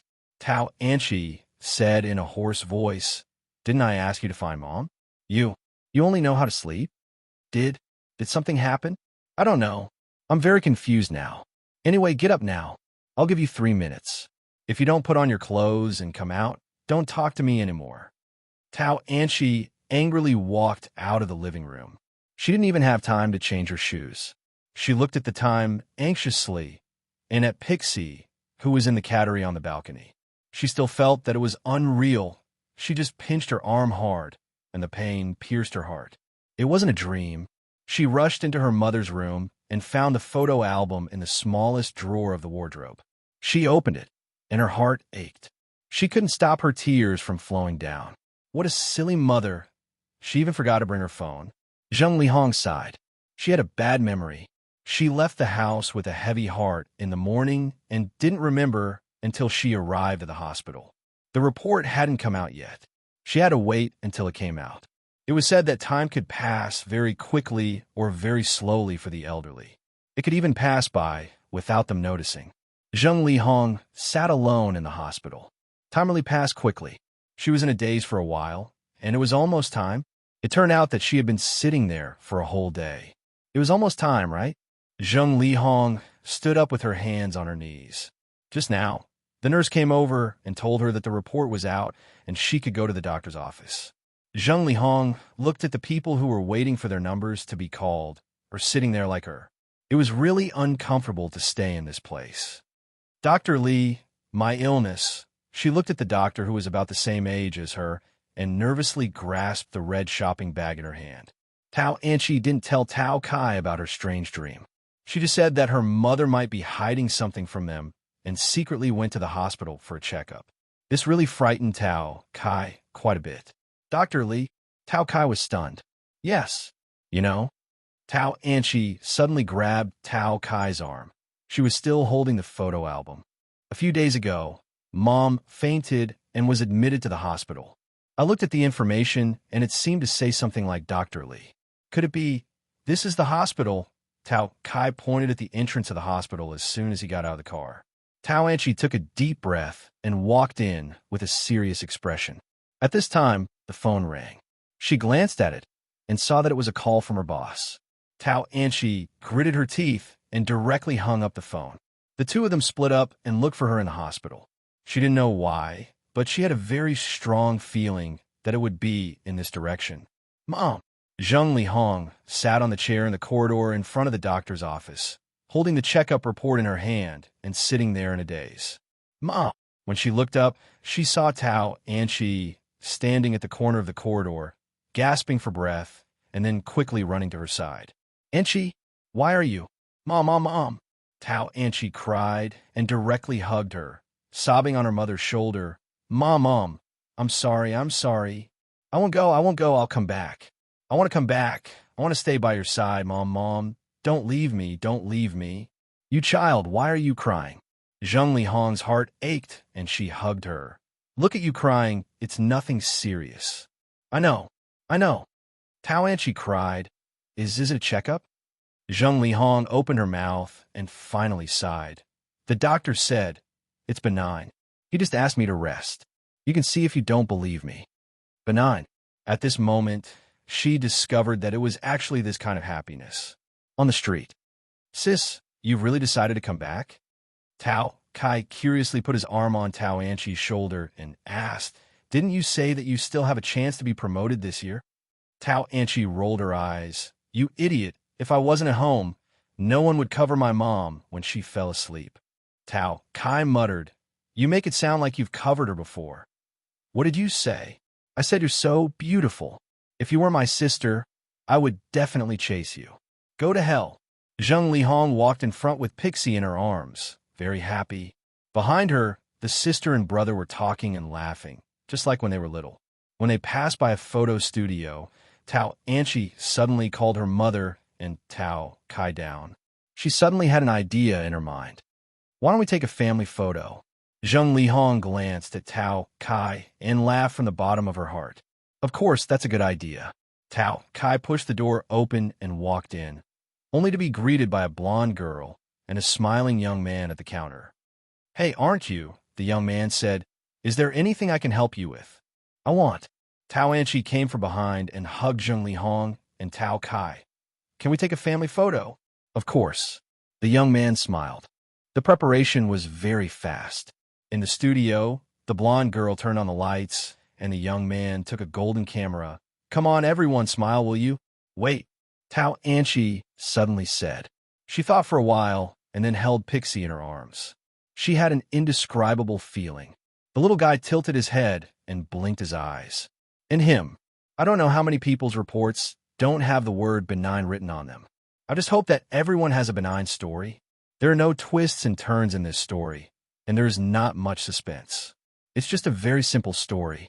Suddenly, she remembered the lyrics of a song. Even though there's nothing urgent, he still says he's busy. Even before leaving, he told me to finish the soup in the thermos. Old and young are safe under the house plate, even if it can be posted for 10 more years. Still can have dinner together. God knows how many times. Chapter 1258. In the dark room, Luochio gently put the magnified photo paper into the developer tray prepared by Miss Maid. Black and white lines appeared on the pure white photo paper little by little, like ink melting in water. He enjoyed this process very much. In the dark red security light, Luaccio raised his head and met Miss Maid's eyes. They smiled at each other. After 60 seconds, Luaccio picked up the photo paper from the developer tray with a new pair of tweezers and put it into the stopping liquid tray.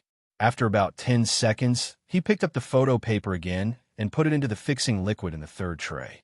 When the timer returned to 30 seconds, Luaccio smiled with satisfaction. He picked up the photo paper and washed it with distilled water. He didn't intend to speed up the drying process. Although it was only a matter of thought to separate the liquid from the photo paper directly, he obviously preferred to watch it dry naturally. This would be an enjoyable process. "Master, where do you plan to put it?" Miss Maid asked softly. Luaccio smiled. "Just hide it. Just like the small ball, or the small plate of gem flowers, or maybe just a seed." Yi knew that her master always liked to collect these little things. Although they were small, the thought contained in them would be like agarwood beads sinking in water, and the fragrance would linger for a long time. It had nothing to do with the shop's profit, but the master's hobby of collecting. Miss Maid had always let this hobby go, because she gradually fell in love with these things. The washing was done in private, and the finished product had already been sent to the family, who left happily. "Well, I used the equipment of this photography studio." Before leaving, Boss Luo directly restored the used items to their original appearance and weight. If he directly paid for it, it would be a bit strange. The real owner of the photography studio actually fell asleep in the lounge. In fact, it was already time to get off work, but his family lived upstairs. How would he fall asleep? The owner of the photography studio shook his head in confusion. Just as he was about to return to the front of the shop to pack up, he vaguely saw two figures leaving. He rubbed his eyes, but he didn't see anything. Maybe he was just seeing things? Who cares? Nothing was missing anyway. It's already so late. On the street, Luaccio raised his head and looked at the long street in front of him. It was like a lens, pulling all the way to the end. He glanced at the cabinets of the electronics store that he passed by. The TV series placed on the cupboard were broadcasting programs from different TV stations. The boss's gaze stopped at the news channel. Recently, several homeless people have gone missing in the city. The police appeal to the public to be careful when traveling. Luaccio stomped his foot. Miss Maid whispered, "Master." Luaccio shook his head and didn't say anything. He turned around and took the maid's hand. He smiled and said, "Accompany me for a while." It seemed that Araya had begun to prepare a new script.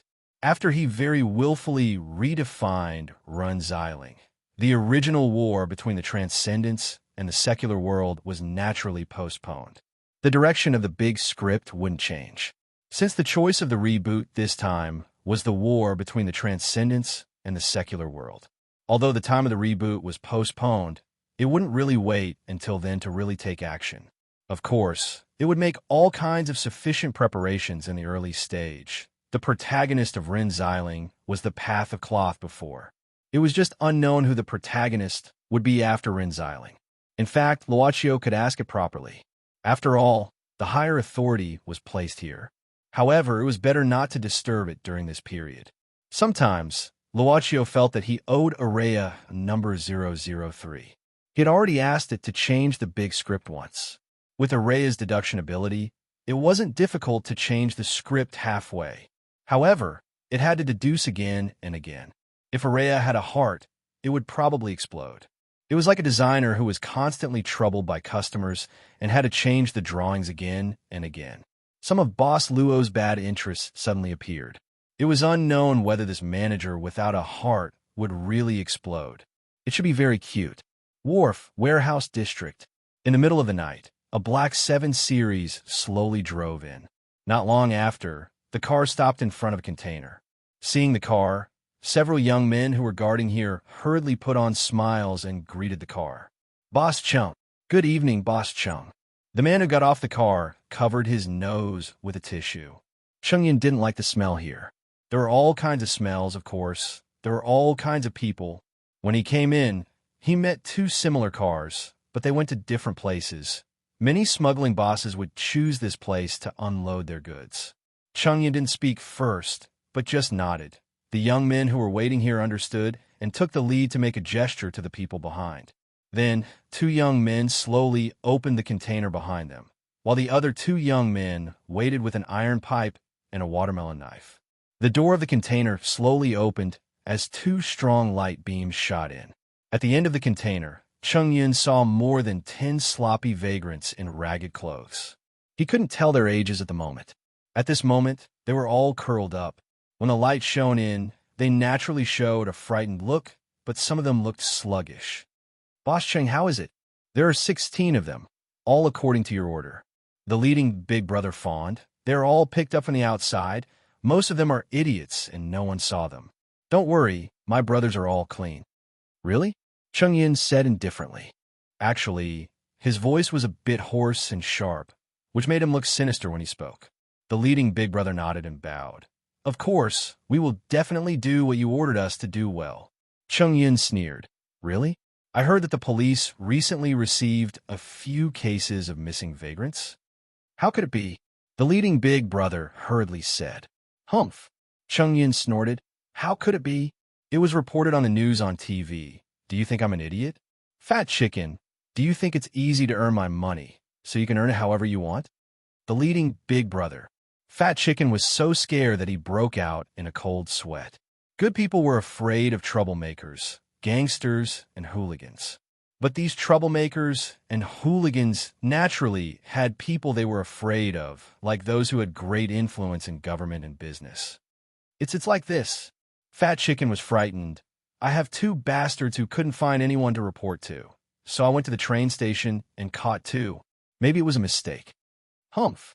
Boss Chung, I won't do it next time. I'll restrain my men." Fat Chicken swallowed his saliva. "Give me another chance. I'll do as you say next time." Chung Yin was just trying to scare them. He always needed them to do things for him. Nowadays, it was hard to do any business. Most of the black-hearted guys had started to change or turn white in the past 10 years. Therefore, when he was looking for people to do things for him, he might only find the same group of people left. "No need," Chung Yun said coldly. "Now that there's trouble, you'd better hide." "Don't hide. Go somewhere else. Don't stay here." "Boss Chung, what do you mean?" Fat Chicken didn't understand Chung Yun's meaning. Chung Yun rolled his eyes. "Don't you know how to go to the county below to find people? Can't you find a place to shoot? How do you survive?" Yes, I understand."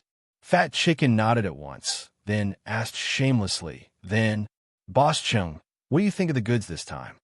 Chung Yun glanced at them and waved his hand. Someone came up from behind and looked at Fat Chicken. "Don't worry.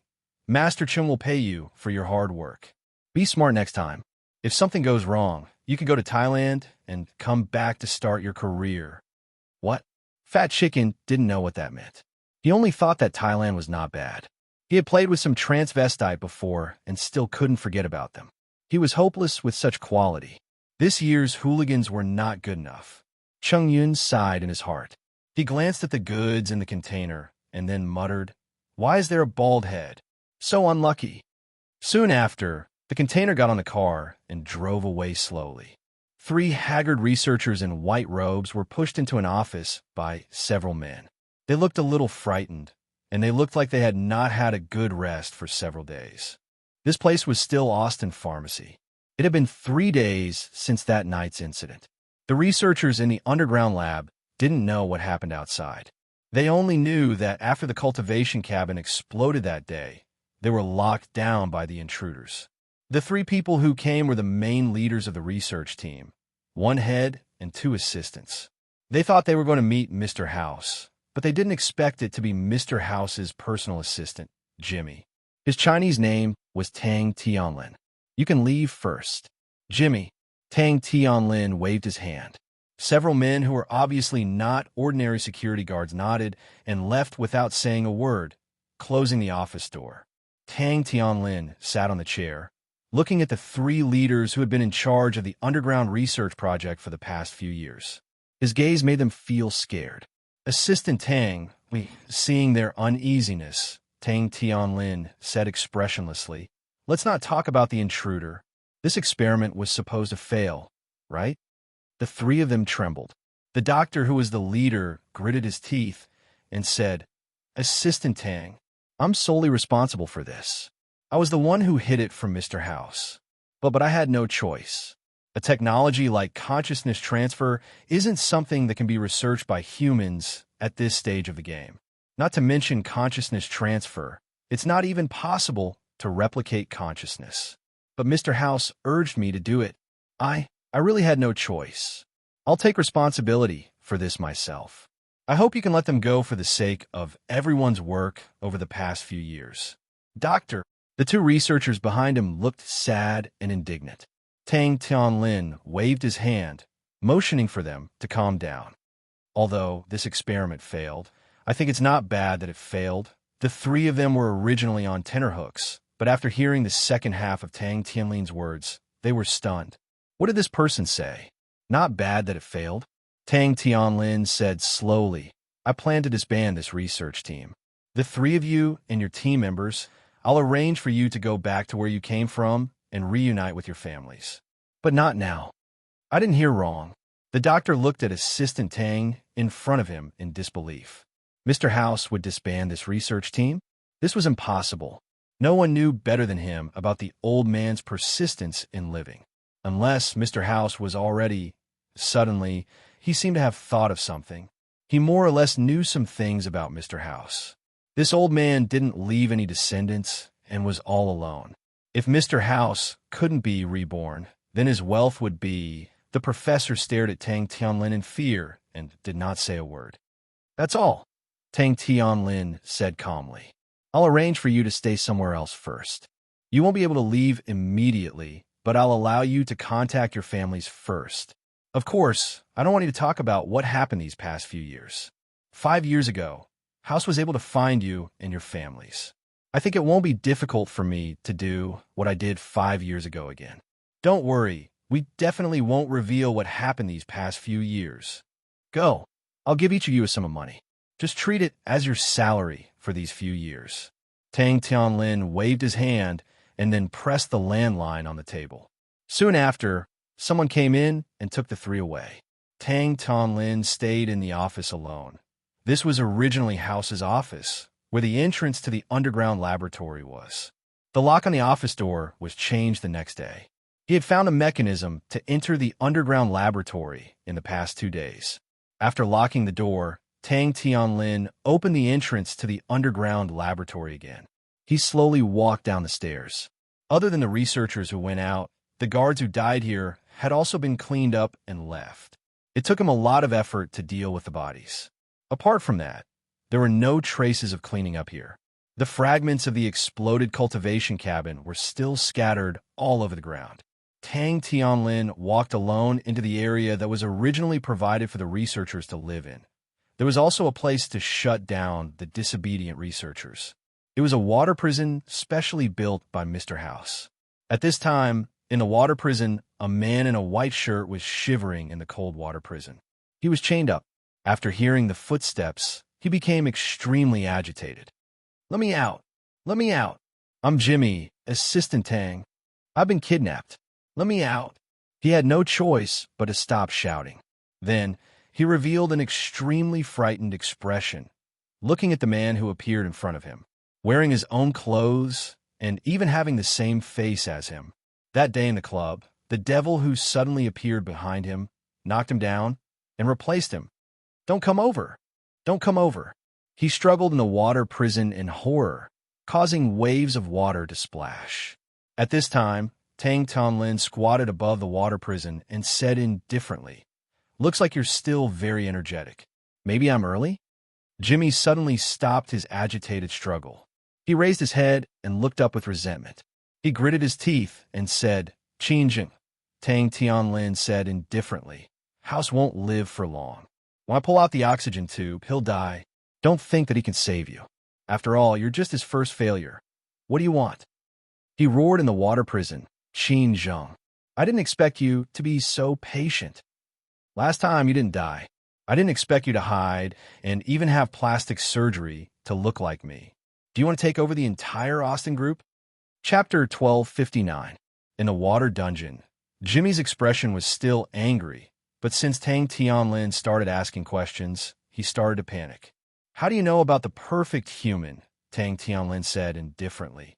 Is it strange, or have you forgotten what kind of people were in the original lab? Jimmy lowered his head and didn't say anything. The original lab?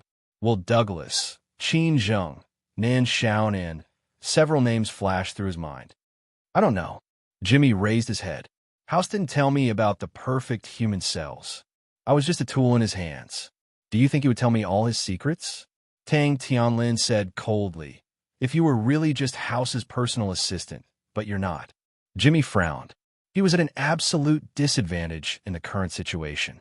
His life was in the other party's hands, but as long as this guy was interested in the perfect human cells, at least he had a chance to negotiate, even though he really didn't know where House hid the cells. I'm really just House's personal assistant. Jimmy shook his head. Did you misunderstand something? Do you think I'm his illegitimate son? Tang Tianlin glanced at Jimmy and seemed to realize something. So you still don't know your identity? Well, with House's suspicious and distrustful personality, he wouldn't tell you this. Qin Zheng, don't play riddles with me. He roared with all his might. Tang Tianlin sighed. It's okay to tell you. I've said before, you're just House's first fail product, and you're from the original lab, created by me and my teacher. Nonsense. Jimmy's expression suddenly became extremely angry and frightened.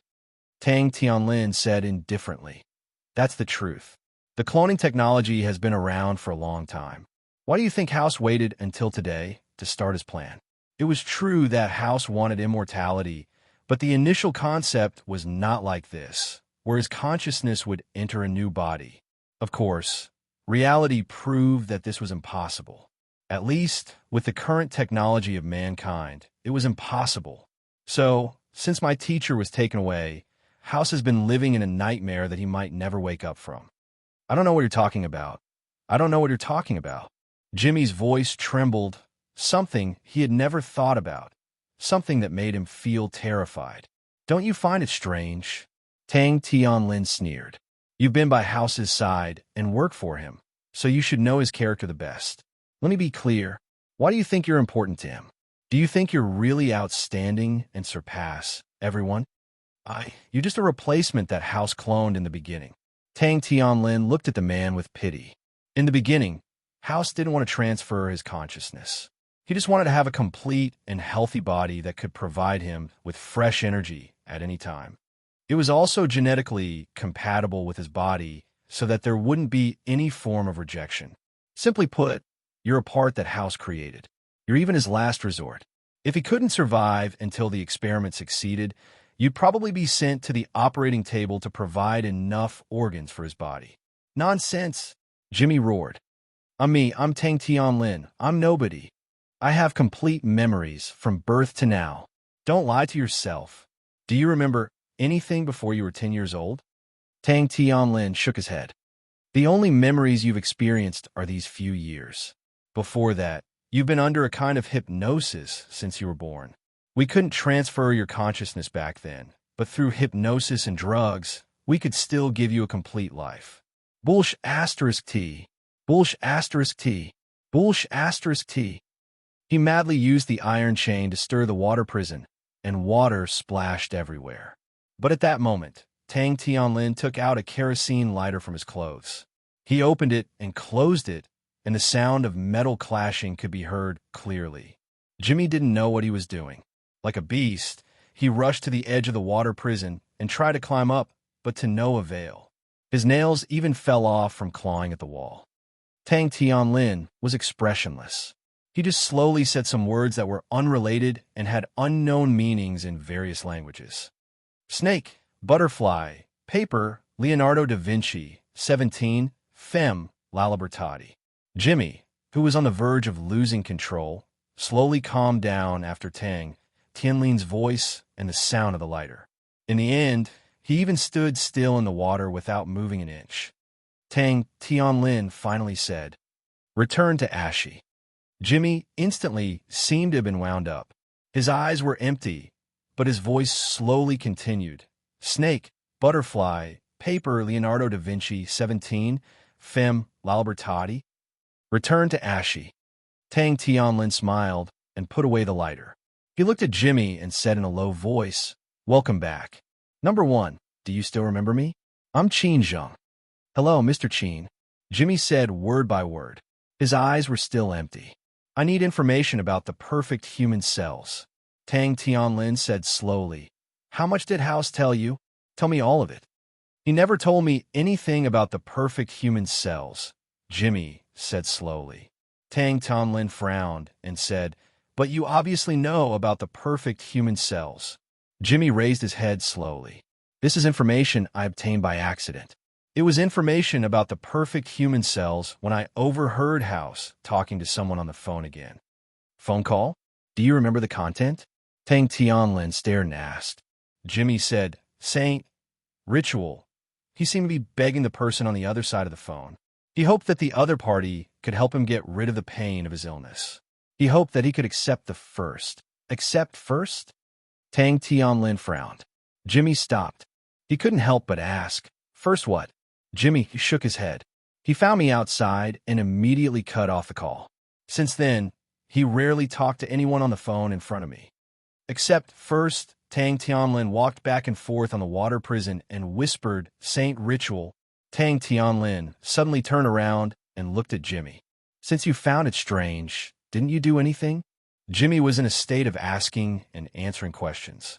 He thought slowly and said slowly, I traced the source of the call. It was a call from the United Kingdom, probably from Middlesbrough. Tang Tianlin muttered, Has House been to Middlesbrough in the past few years? Jimmy shook his head. He's been in China all this time. He hasn't left. Tang Tianlin continued to ask, Does he have any secret properties in the United Kingdom? Jimmy said directly, He has a manor in Middlesbrough, 2 ranches, 2 yachts, and a private jet. Tang Tianlin stared at Jimmy for a long time before slowly exhaling. He took out the lighter again and let it emit the same rhythmic sound. At the same time, he reversed the disorderly and meaningless words he had said before and read them again. Return to Sure. Lalibertati, Fem, 17. While Jimmy was repeating those words, Tang Tianlin had already left the water prison without making a sound. At last, Jimmy said slowly, Return to Sure.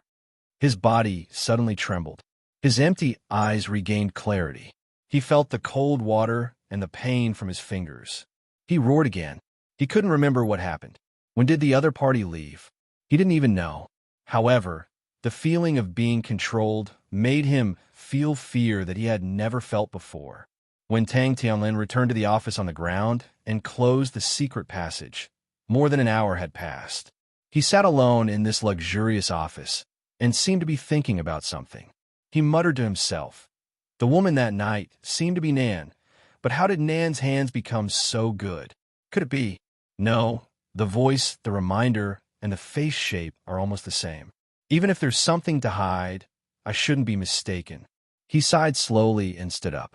Maybe I should get in touch with Nan, using the identity of Tang Tianlin. But now is not the time. Thinking of this, he pressed the landline on his desk. Prepare a car for me. Assistant Tang, where are you going? Tang Tianlin thought for a while and said, Let's go to the hospital. I want to see Mr. House's condition. Yes, Assistant Tang. Beijing time, 22:23 p.m. The building called the Temple of Heaven had turned off all its decorative lights, and the tourists had also left. This place was empty, extremely empty. Above the huge round altar was the dim night sky. A young man in his 20s with a square face was walking slowly in front of the square of the Temple of Heaven with his hands behind his back. It was still very cold, but this young man's clothes were so thin. He didn't seem to be cold. What was more strange was that when the cold wind blew, it automatically separated from him. But it was late at night, and there was no one nearby, so this strange scene was not seen by others. Built during the Yongle period, the young man sighed slowly and murmured in the night wind, How many things have I missed? He looked at the night sky of the entire capital from here. It didn't take him much time to come here from the coastal area of Minan. But the moment he stepped into this huge historical capital, he felt a sense of restraint. He could feel that there was something terrible buried under the capital. What kind of expert could set up such a big array? Could it be the successor of the Cotton sect?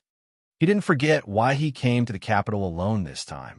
He needed to find the Zhao family, who claimed to be the most orthodox descendant of the Zhao family. But it didn't seem easy because of the omnipresent pressure in the capital. Ordinary people didn't feel it, but at his level, he could easily sense it, especially when he used the most extreme method to force himself to stay in the world of the living. Maybe he was better than demons, but compared to ghosts, he wasn't much worse. The closer he got to the center, the more the righteous energy of heaven and earth, and even the vigorous human aura of this country, faintly suppressed him to the point that he couldn't breathe. But after all, he was once the emperor of a dynasty. Even though the Zhao family's dragon veins have been broken, there are still some remnants.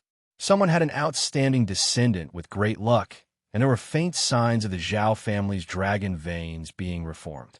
He, the former emperor of a dynasty, got some benefits instead, so he wouldn't be treated as a ghost by the array under the capital. But he had to be careful. Forget it. He shook his head. Let's wait for Gong Fanqing to find us. Thinking about it, he felt a little dispirited. On one hand, the luck of this new country was so strong that it made him feel rather powerless. On the other hand, after going north and seeing the progress of the modern world, he felt like he was walking into an illusion. He didn't even know if it was right or wrong for him to wake up 1,000 years later. It's such a good night, it's a pity not to drink. But just as he turned to leave, a long voice came from behind him. He frowned and turned around, only to see a figure walking on the moon above the altar. He was wearing a white tang suit, and his hair was mixed with gray and black. He was holding a pot of wine in his hand. Finally, the man in the white tang suit landed in front of him as light as a feather. He said with a smile that was not a smile, "When did such a terrifying martial arts expert come to the capital? I actually didn't know. I've been too lazy recently." He frowned. The man in the tang suit gave him an extremely dangerous feeling. This person was even more powerful than his previous subordinate, Gong Sunhua, who had died in the hands of Song Howren. He couldn't help but narrow his eyes. I'm also very curious that there is such a martial arts practitioner in this world. How should I address you? The man in the tang suit smiled slightly, took a sip of wine, and said with a smile, "Those who know me all call me an old man." He couldn't help but smile, and then said seriously, "When an old man is angry, blood flows like a river." One old man. Old man. Fire Cloud, evil god, looked up and down at this young man. It was easy to see through the age of a martial artist, but Fire Cloud, evil god, really couldn't see through this person. He couldn't see through his age, but only felt that he was evil and terrifying.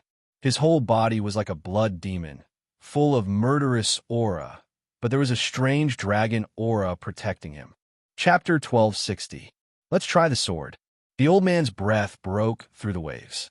He exhaled, and an earth-shattering and powerful true power of a martial cultivator instantly swept over.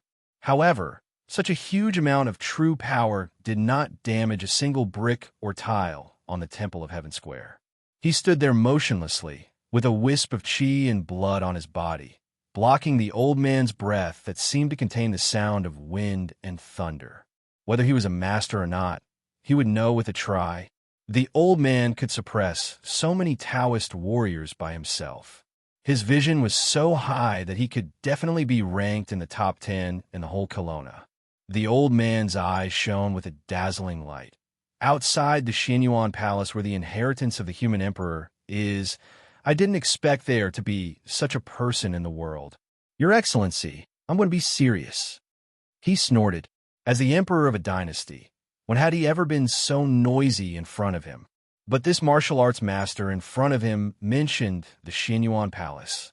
Was it related to the inheritance of the human emperor? But as the emperor of a dynasty, he had also received the inheritance of the Xinyuan Palace and received the support of the Xinyuan Palace to pacify the world. He only thought for a moment. The self-proclaimed old man in front of him was so powerful that he wasn't inferior to him. He suddenly turned over his palm behind his back to deal with the changes.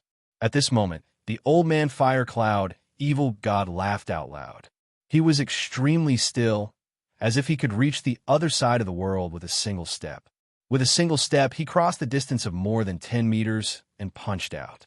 This punch was straightforward and simple, but it came with great momentum. His eyes brightened.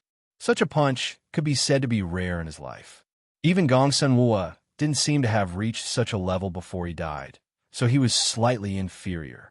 However, he snorted coldly. He slapped out his palm, which easily hit the old man's fist. When the fist and the palm collided, two different but terrifying true forces directly entered the most violent confrontation. It's the great ancestor's long fist. He suddenly sighed faintly. The old man raised his eyebrows. Great Tao is simple, the simplest and most useful skill. Don't look down on this great ancestor's long fist.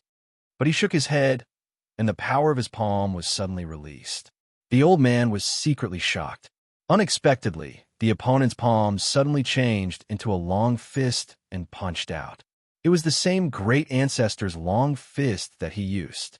The power of the fist covered the sky and covered the earth, and it actually instantly destroyed the fist intent that fire cloud evil god had brewed. This old man had immersed himself in this set of long fists for dozens of years, and he believed that he had already comprehended the truth of this set of simple fist techniques. But at this moment, this punch, it was great ancestor's head's long fist. S head's long fist, fist's head, head's long king's head. S's head's along the sound of metal clashing against stone was deafening. Indestructible Vajra, he withdrew his fist and turned around, looking at the old man who had slid back several meters under the force of his fist. The indestructible Vajra body that was passed down by Patriarch Bodhidharma. The old man casually rubbed his chest, and the corner of his mouth rose. To be able to practice this long fist to this extent, you could be called number one in the world. He secretly sighed. The great ancestor's long fist, this was the fist skill that he had created in the past. In this world, no one could surpass him in terms of understanding of it. He shook his head. You have the great king body, so let's not continue this battle. Otherwise, if the temple of heaven is destroyed, it will lead to the counterattack of the great formation under the capital. It's not what I want.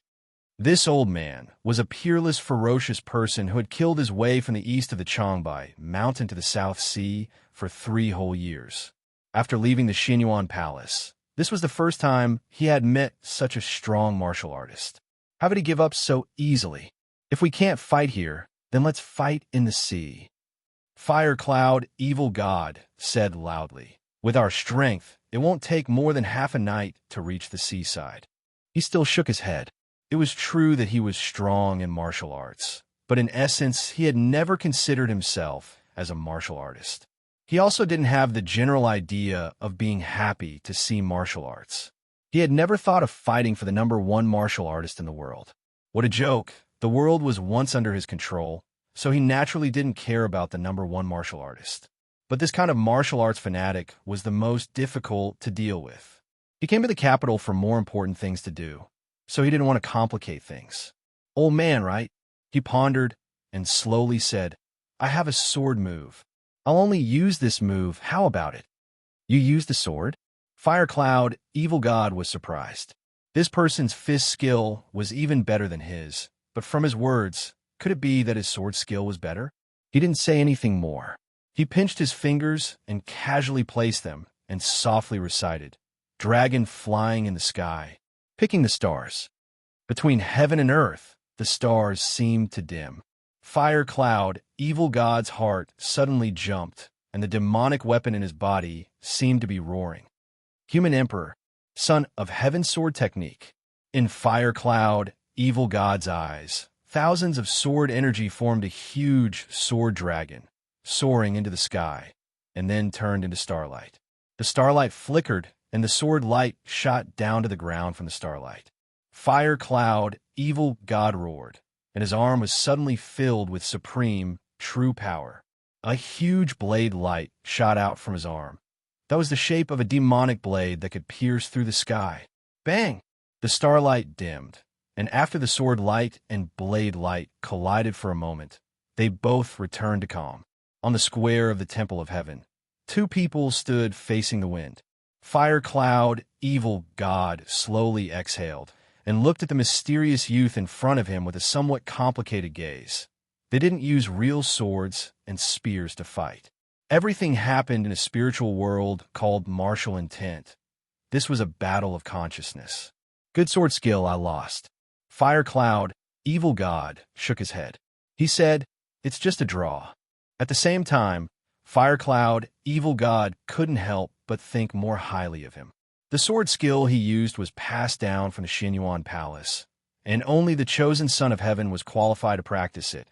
But this person's blade light was able to break the son of heaven's sword technique. Although the person who passed down the son of heaven's sword to the human emperor said that without the son of heaven's sword, this sword skill couldn't be used to its full potential. But this sword skill was essentially not a martial art of the mortal world. That strange blade light vaguely seemed to have a great horror. Fire Cloud, evil god, said, "A loss is a loss. What broke your sword skill is not my own martial arts. It can only be regarded as an external force. Winning with external force is not a win, let alone a draw. Is your name Gongsun? I have some relationship with the Gongsun clan, but I am not a member of the Gongsun clan," he said indifferently, "and I am not under the jurisdiction of the Xinyuan Palace." Fire Cloud, evil god, pondered for a moment. "Do you know the administration? Kelowna Two-World Agreement. Have you ever read it?" He shook his head. Fire Cloud, evil god, nodded, then said, "This is the land of the capital, an important country. I hope you can exercise some restraint in your actions." "Of course." He nodded, then retreated, and in the blink of an eye, he disappeared into the night. Fire Cloud, evil god, raised his wine bottle and took a small sip, then muttered, "What an unpleasant fight." Not long after, a group of 7 people walked quickly toward Fire Cloud, evil god, and the person in the lead was Yin Xiaoxi. "Master?" Yin Xiaoxi walked to the front, but she looked around. "The formation has identified that a power with a danger level close to the highest has invaded the capital. I've fought with him." Fire Cloud, evil god, shook his head. "I don't know where this martial arts master came from, and he might not be weaker than me." Yin Xiaoxi was shocked. "But this person is a little strange." Fire Cloud, evil god, frowned. "Although his vitality is like a beacon, and he has endless energy, when we fought, he could not hide his essence. This person is very strange." "Strange in what way?" Fire Cloud, evil god, said with a strange expression. "Simply put, he looks like he has a short life. As a martial artist, on my level, I can know destiny.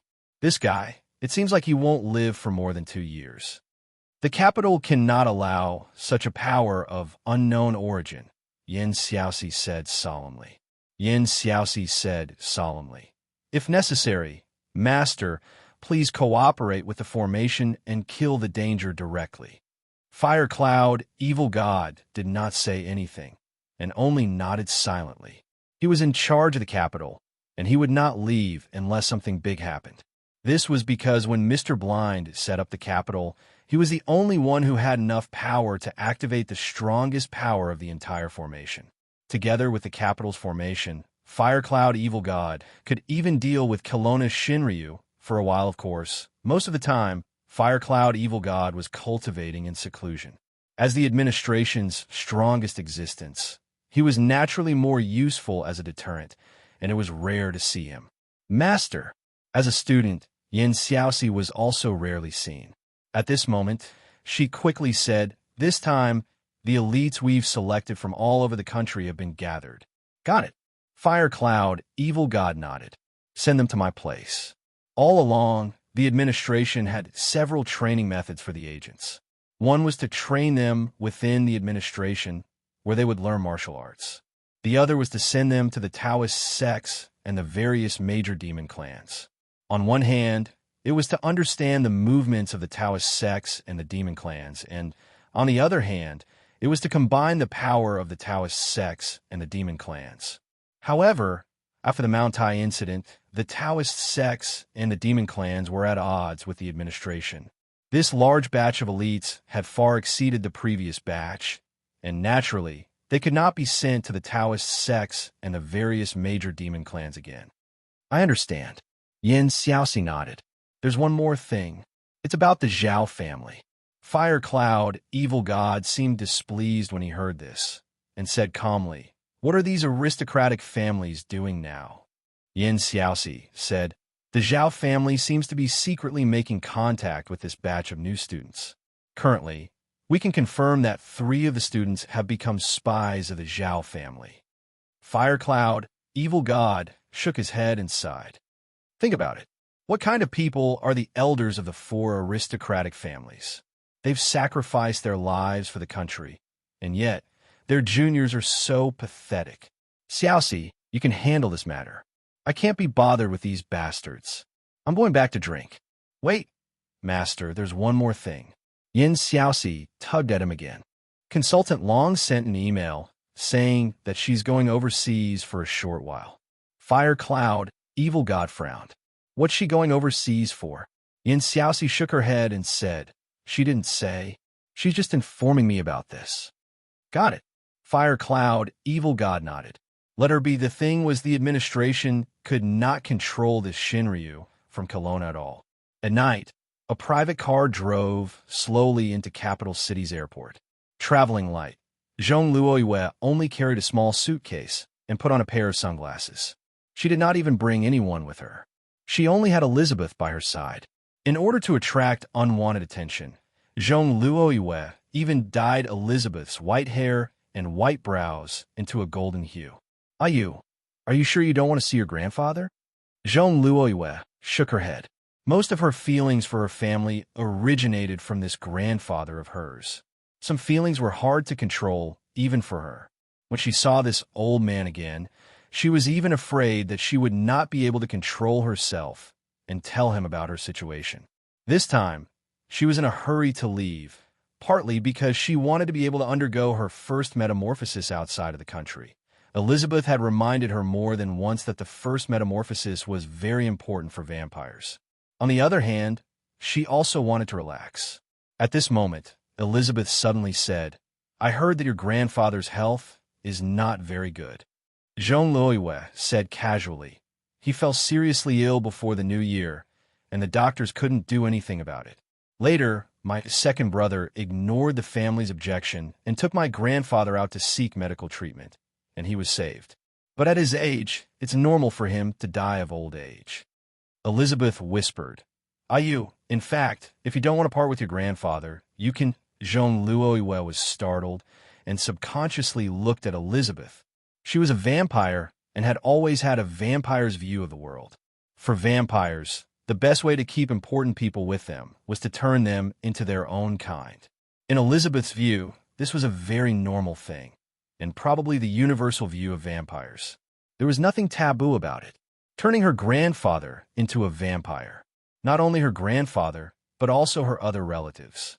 She had never thought of this idea, but when Elizabeth casually mentioned it at this time, this idea crazily emerged in her mind like a breeding virus and could not be stopped. Ayu. Ah, what's wrong? Zhong Luoyue was suddenly startled. Elizabeth whispered at this time, "Your teeth are exposed. Are you hungry?" Zhong Luoyue was suddenly startled and broke into a cold sweat. She quickly put aside the thought in her mind, lowering her head and saying, "Maybe. It's late. Let's go through the security check." The colorful butterfly wings fluttered softly. Luo Dance, who only wore a thin dress, was floating and moving in the corridor at this time, with a comfortable expression on her face. Her hair was not yet dry, and there were still remnants of the hot shower on her body. Her cotton clothes had absorbed the moisture very well, clinging to the skin of her chest. But the clothes only covered up to her buttocks. She was like a cloud blown by the breeze, floating into the living room, holding a bottle of Talinsu in her hand, sucking hard with the straw. "Can you put on your trousers?" Long Shua, who was lying on the sofa with potato chips in one hand and watching a trashy comedy program, glanced over. Kelowna's Shinryu almost showed an uncle's behavior of scratching her buttocks. "I'll put it on later. Now it's cold down there. So comfortable." The little butterfly floated to a large cushion on the floor and sat down, spreading her legs, and the thin clothes just covered her legs.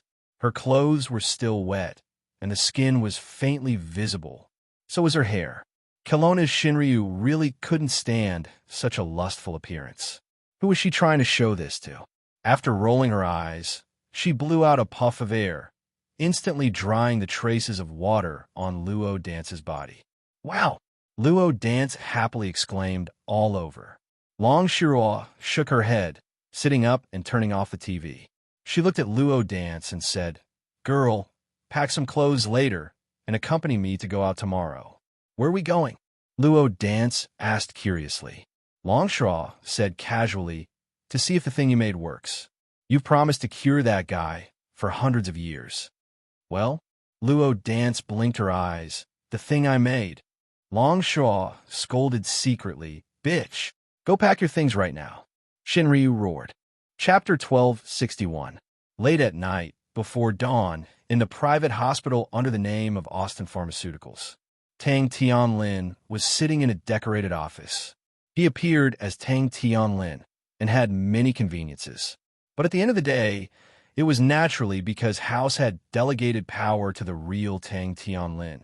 Mr. House was already an old man with one foot in the coffin.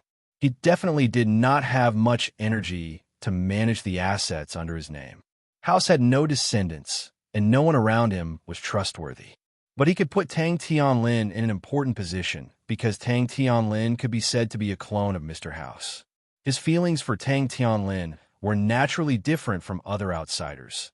He had no reason not to treat an individual who would become his backup organ sooner or later. Tang Tianlin even had the same authority as House himself in the allocation of the group's funds. It could be said that under the premise that House himself did not speak, Tang Tianlin could completely represent Mr. House and use all the resources in the group. Of course, this did not include House's personal assets. It was a pity that the real Tang Tianlin did not know about this. He was still immersed in his dream of being a senior manager of the Austin Pharmaceuticals business empire and having great power in his hands. House had been quietly observing and allowing Tang Tianlin to grow. There was no other reason than that House had the ability to directly control Tang Tianlin. Just like how he was able to awaken Tang Tianlin's true memories through a specific code, Mr. House had also mastered this code. It was just that Mr. House no longer had the chance to use this code to this day. And naturally, he would not give House the opportunity to do so. A few hours ago, in the factory of Austin Pharmaceuticals, he came into contact with the real Tang Tianlin and used the code to awaken the real Tang Tianlin's main personality. After obtaining Mr. House's information, he rushed to the hospital without stopping and ordered his subordinates to prepare some things. "Assistant Tang, everything is ready according to your instructions." At this time, a young man about the same age as Tang Tianlin walked in quickly. As Mr. House's personal assistant, Tang Tianlin was the only one. But Tang Tianlin himself had 4 personal assistants, and they could be said to be Mr. Tang Tianlin's trusted subordinates. "Then let's begin." Tang Tianlin nodded. During the time when he was being hunted down, fell into the sea, and disappeared, he used almost all his time to imitate and learn everything about Tang Tianlin. This was not difficult. Whether it was Tang Tianlin's appearance or Tang Tianlin's character, he had participated in the production of Tang Tianlin's character. But after plastic surgery, he needed some time to recover. He had always been looking for opportunities. Tang Tianlin's appearance in the private clubhouse last time was an excellent opportunity for him. "Is there anything else?" Tang Tianlin looked at his assistant, who seemed to want to say something but stopped on second thought. He then looked at him indifferently. "Mr. Tang Tianlin." This assistant had been with Mr. Tang Tianlin for a long time and could more or less guess Mr. Tang Tianlin's ambition to take over Austin Pharmaceuticals. Now that he thought of what Tang Tianlin wanted to do, he was still a little hesitant. "Mr. House," Tang Tianlin said, "you don't have to worry about other things. Just do as I say. Without House, do you think I can't do anything about Austin Pharmaceuticals?" The assistant broke out in a cold sweat. He thought, was this person finally going to take action? Take over Austin Pharmaceuticals. But in the business world, there were countless similar incidents. Moreover, Mr. House had no descendants. Was he really going to wait until he died and no one would inherit his assets? Who knew who would take over his assets in the end? Naturally, when it was time to plan, he had a plan. In fact, Mr. House had given Mr. Tang too much power before. The assistant sighed in his heart, thinking that Austin Pharmaceuticals was going to change owners soon. On the bed, there was only the sound of the medical equipment. House slowly opened his eyes. Weak, powerless. Even just staying awake seemed to be a burden to his heart. House was very unwilling. That person was not Jimmy. Even though they looked exactly the same, it was not Jimmy. Jimmy did not have that kind of gaze. That was Qin Zheng's gaze. When did Qin Zheng replace Jimmy and hide by his side? Did it start after he fell into the sea and disappeared a few months ago? Ever since Mr. House was sent to the hospital, he had been in a groggy state. It was extremely difficult for him to stay awake. Every time he woke up, he would not stay awake for more than 10 minutes. He knew that this was definitely Qin Zheng's doing, instructing the doctor to use drugs on him. This was his revenge. After a rare moment of sobriety, House felt more and more terrified, but he did not want to sit and wait for death. It should be dawn soon. Intensive care unit? Rong Hyuxing? Yayuohoen? Yayuohoen? Yayuohoen? Yayuohoen? June? Yeah? Yayuohoen? Screw. He always had several doctors and nurses watching over him, always paying attention to his physical condition. Now there was no one he trusted, trapped in this cold intensive care unit. Carries? Huiji. Yayuohoen? I won't give up like this. The hope of survival seemed to have given him the strength of a dying flash. Mr. House propped himself up and pulled out the syringe from his body. At the same time, he took out the oxygen tank. He wanted to escape from this place. Austin Pharmaceuticals was still him. Even if Jimmy had the same power as him, as long as he appeared, he could naturally take it back. His movements were extremely slow. After every step, he had to stop and rest, panting. Even the oxygen provided by the oxygen tank was not enough to support his body at this moment. House carefully pushed the door open a little. There was a bodyguard standing outside. House did not dare to make a sound because he did not know if this bodyguard had betrayed him and was here to monitor, or even the entire hospital. He could not be sure how long Qin Zheng had played the role of Jimmy and how many people had completely become his people. Every step was difficult. That was the situation he was in now. Mr. House observed nervously, afraid of being discovered. At the same time, he was also afraid that the lazy nurse would suddenly wake up. He only had this chance. It seemed that Lady Luck did not completely roar at him. The bodyguard guarding outside the door suddenly took out his phone and walked away. Mr. House almost did not hesitate and rushed out of the door. Wearing a hospital gown, he walked barefoot in the corridor. He did not walk too far as his body could not take it. But he found a place to hide, a doctor's office. Phone. That's great. He almost wanted to call out. Mr. House threw himself on the desk and picked up the landline with trembling hands. There was no trustworthy person in Austin Pharmaceuticals. Even if there was, Mr. House was not sure if the person had betrayed him or not. Mid-level staff? Sorry, he really did not know how to contact these mid-level staff. The housekeeper of the mansion. Could he have been bribed by Qin Zheng? Call the police. Mr. House quickly dialed the number. Hello, this is XXX Police Station. What's the matter? I'm Mr. House.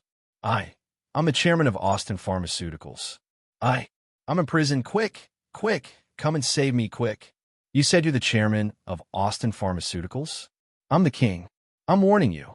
It's very serious to mess with an officer. Hello. I'm really SH*T. Mr. House gritted his teeth and dialed the number again. But what made him feel inexplicably sad was that the other party did not believe him no matter what. This was too abnormal. Even if he was a pig, how could he not tell that something was wrong after he had called him so many times? But at this moment, there seemed to be rapid footsteps coming from the corridor outside the door. He shouldn't have gone far. Search every single room for me.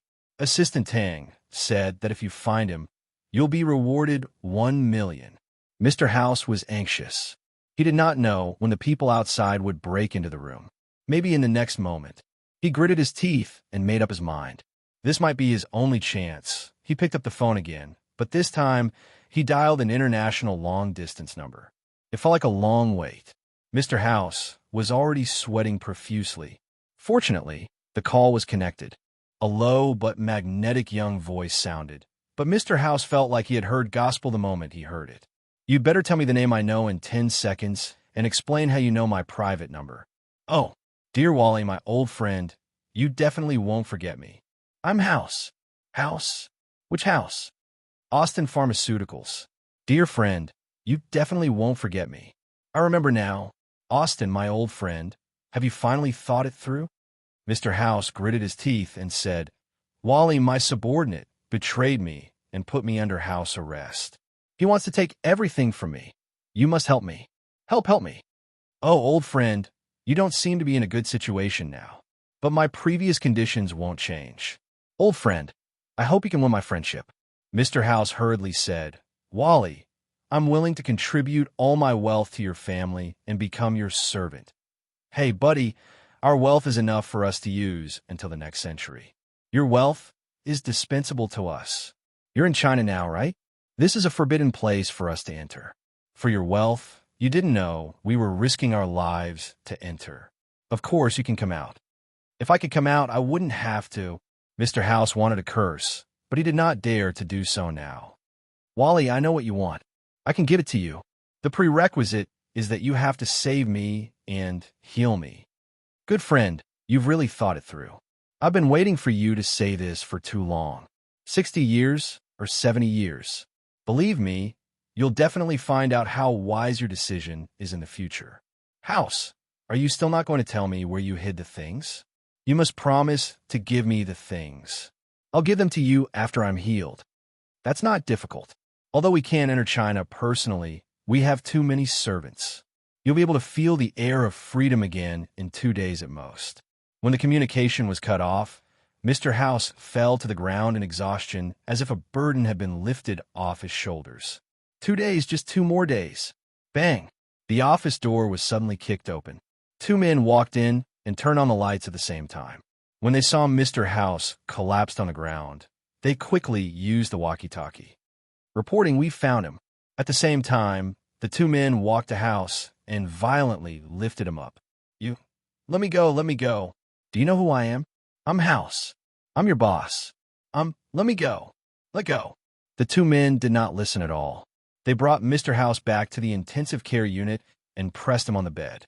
At the same time, a doctor came in with a syringe in his hand. You'll regret this. You." Amid the screams, Mr. House's eyelids gradually closed. Tang Tianlin slowly took off his headphones.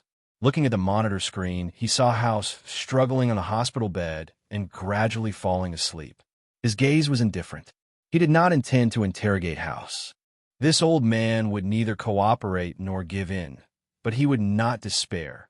So he only needed to give him a little hope. Within 2 days, Tang Tianlin couldn't help but ponder. Who exactly are they? From the looks of it, they don't seem to be the same group of people who took Teacher away on the chessboard. The Black Queen ate the white soldier in front of it. After arriving here, Luochio readily surrendered. Ever since Boss Luo was allowed to freely close and open the transaction trigger, he happily entered the state of rest after the trip to South America. Before leaving, he did not intend to attract any more customers, at least not before going abroad. Anyway, there were only a few days left. It was time to rest and recharge. His life could be longer than a long time. From the very beginning, he did not intend to become a machine that only completed transactions. It was like if you don't open for business, you can eat for 3 years. Playing chess was just a kind of rest in his spare time, mainly because Yi had been working on a new area of the God of War game recently. Boss Luo felt that it was better to gather together than to bury oneself in hard work. Therefore, he took Yi out to play chess with him and spend the night. This was already the 5th game. So frustrating. I've lost 5 games in a row. Luochio smiled. He felt that his life was taken care of in every possible way. If he did not use his brain, it might get rusty, but it was useless. Without cheating, Boss Luo was easily defeated by Miss Maid's wisdom. "Master, I'll get rid of the queen for this game," Miss Maid said softly. She reached out to rearrange the chessboard. But at this moment, A dim light appeared on the floor next to them. Then a huge black cabinet, the cabinet of the Covenant of the Club, slowly emerged. The door of the Ark of the Covenant suddenly opened. A lamp in the cabinet suddenly lit up. Luaccio glanced at it in surprise. There were only a few lamps that Luaccio recognized, because those were the lamps of Black Soul, transformed by his hands. The rest were left by the previous owner. Later, they were all under the management of Yu Yi. This lamp was originally on. It meant that the Black Soul was active, not on vacation or sleeping. This is the lamp of number 9. Miss Maid frowned slightly. Chapter 1262. The place where they found number 9 was in a wooden house in the forest. Number 9 could no longer maintain his human form. He was just a mass of gray fog that seemed to disperse at any time. The soil in the forest was soaked as if it was a heavy rain. If one stepped on it lightly, they would be sticky with mud. Many trees had fallen, and some had even been uprooted from the ground. It was still raining, not too heavy, not too light. This place was like a dilapidated tomb. Yu Yi opened a black umbrella to block the rain for Luaccio. They then walked into the wooden house. He looked at the fog in front of him and seemed to be trying to gather it, but it was like sand that had dispersed in the water and had lost its stickiness. His strength and even stamina are almost exhausted. What is he doing? She knew that the state of the Black Soul envoys was like a lamp that had run out of oil. Of course, even if the Black Soul envoys died, they could return through the life lamp. Luaccio built a map from the ground. It was just below the fog. There was also a red mark on the open map. This mark could move. Every time it moved, it was instructed by Luaccio. In a moment of thought, the fog that was difficult to gather gathered little by little.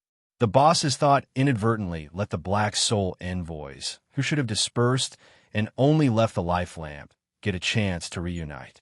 The rain fell from a broken roof, and the cold was strong. Just a glance could make people yearn for a stove or a pile of firewood.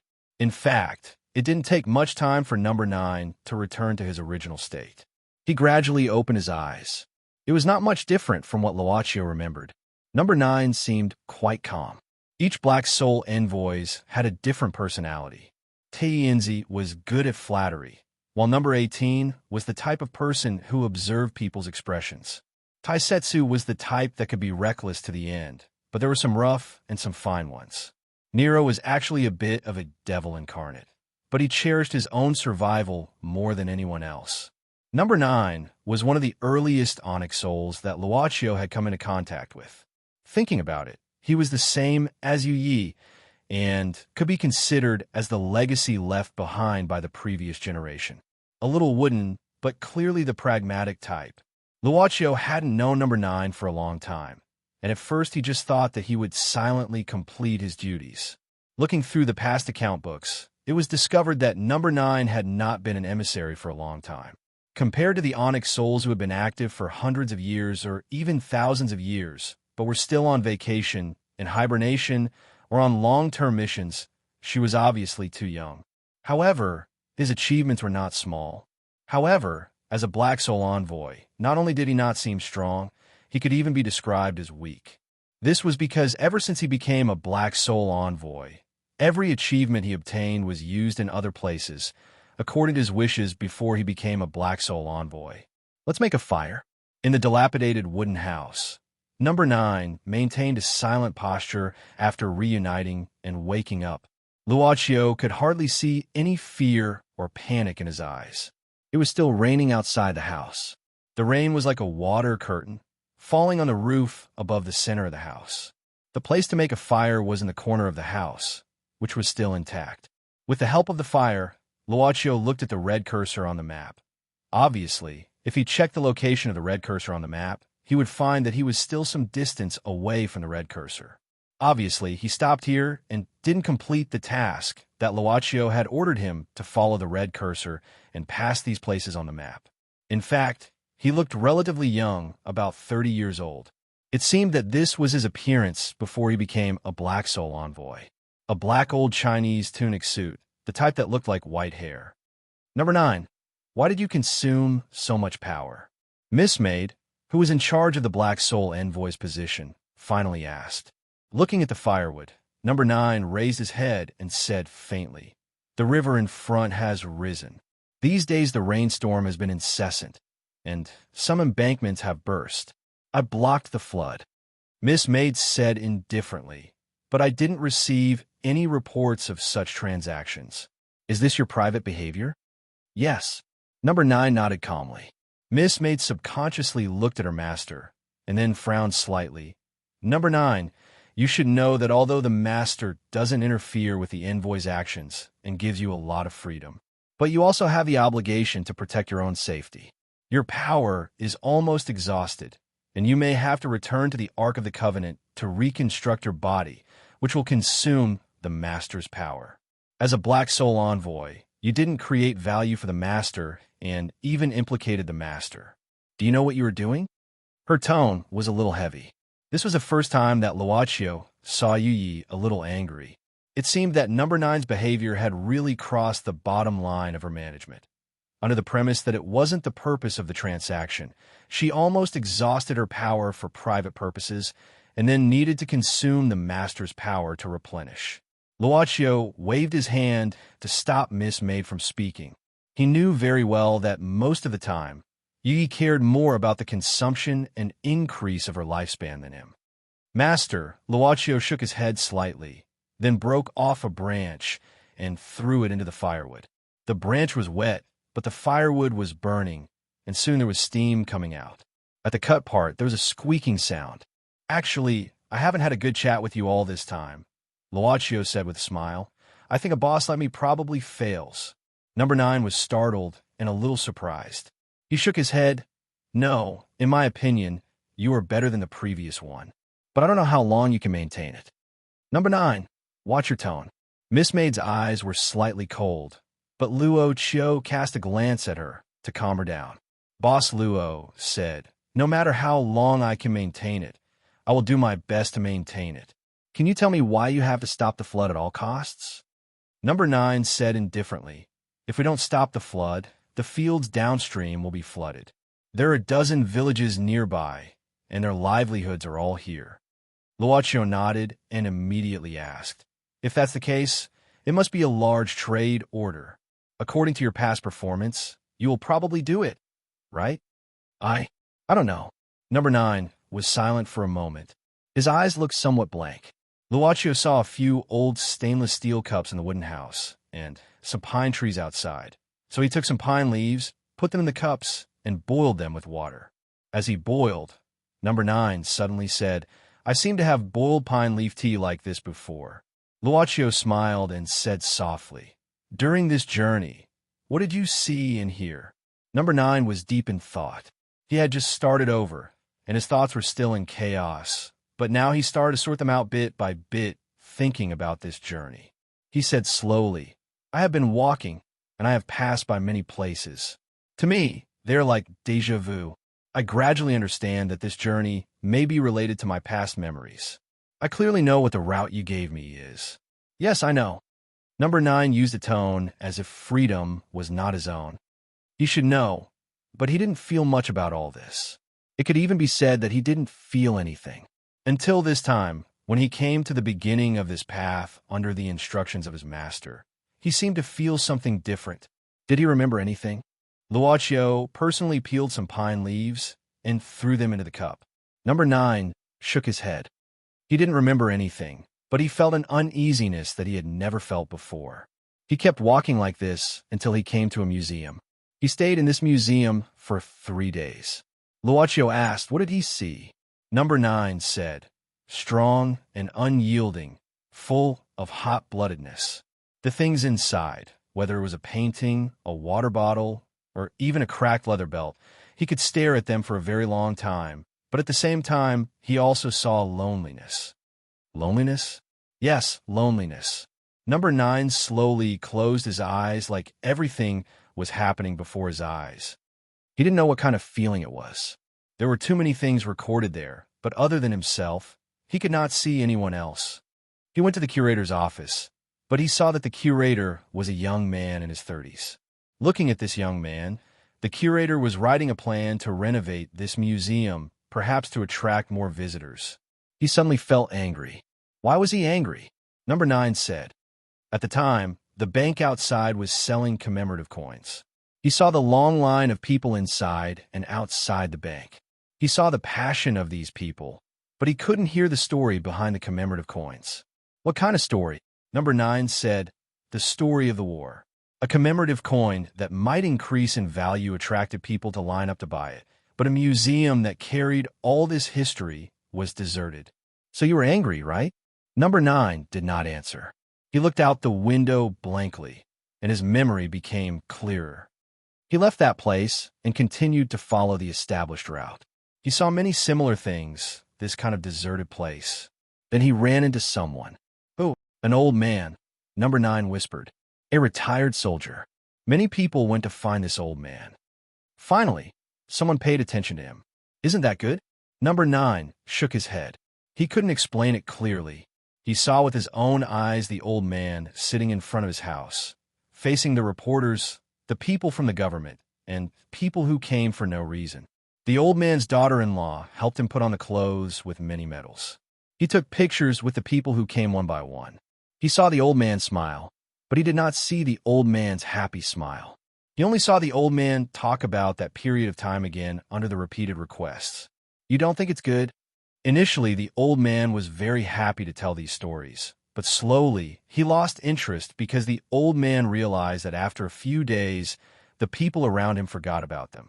They started to discuss other things. What kind of things? Scandals, especially the scandals of celebrities. People never got tired of them. You think they stopped paying attention to this old man, right? He saw that the old man's house was soon deserted. After that, another person became popular on the internet. It was a girl who looked not bad. She only said one sentence, and then she became popular all over the country. But she soon disappeared again, and people's passion turned to other people. And then, Number 9 said, he planned to leave this place again because he still had a long road ahead of him. Before he left, he secretly went to the old man's house. The old man's daughter-in-law and son were not there anymore. The old man was left alone in front of his house with an old dog accompanying him. He smoked his pipe silently like this, looking at the front door and dozing off. He felt that this old man had been forgotten, right? Perhaps. Number 9 shook his head. But he actually knew that soon another similar old man would enter the public eye. This is like a cycle, because people like to find out about these things from time to time. He knew why. He knew why. Number 9 nodded, but he felt that it was meaningless, so he continued on his journey. He is a black soul messenger, so he has seen many things like this. The tea was ready, and Luaccio split the tea. Number 9 took it naturally and held it like a person who wanted to warm up. Yes, he has seen many things, but he has always been a bystander. Luaccio smiled. Where did he go next? He went to a forest and met a mountain guard. Number 9 looked at the floating pine leaves in the stainless steel cup. He suddenly wanted to interact with this mountain guard. So he became a backpacker and walked into the mountain guard's house. This mountain guard is called Zhang Jinquan. He must be very hospitable. A guest came to the wilderness. Luaccio thought of that scene. A smile appeared on Number 9's face. It turned out that a dull person could look so good when he smiled. Zhang Jinquan raised chickens outside the forest guard station. That night, Zhang Jinquan killed a chicken to greet the guest. He is very hospitable. I want to eat it too, Luaccio said with some yearning. Number 9 smiled. I don't think you will like that kind of environment. It is too simple. There is not even enough electricity and no signal at all. The only way to understand the outside world is to watch TV and listen to the radio. And it can only be used for a few hours. When watching the news, Zhang Jinquan is reluctant to use electricity at other times. Luaccio smiled, but did not say anything. Number 9 took a sip of the pine leaf tea that was already at the right temperature. The taste is still a bit lacking. If you boil it with snow water, it will taste better. After taking a sip, Luaccio turned around and took a few snowballs from the snowy peak thousands of miles away. He put them back into the cup and added some pine leaves. It looked very ugly and dirty. How long did he stay at the forest guard station? Luaccio asked. Number 9 said about 10 days. In those 10 days, he and Zhang Jinquan patrolled the mountain once. It took 4 or 5 days. He seemed to like it very much. Luaccio smiled. Number 9 nodded. It was a very quiet place. In those 10 days, his previous unhappiness seemed to have disappeared. He thought of it as a vacation. He still had to leave because he had to carry out his master's orders. Luocio thought for a moment and said, sometimes his master was not good enough. Number 9 shook her head and said faintly, when he left, Zhang Jinquan killed another chicken as a farewell.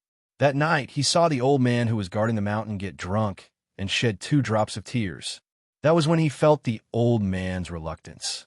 This old man stayed in the mountain for 40 years. What will happen to this forest guard station in the future? Luocio asked.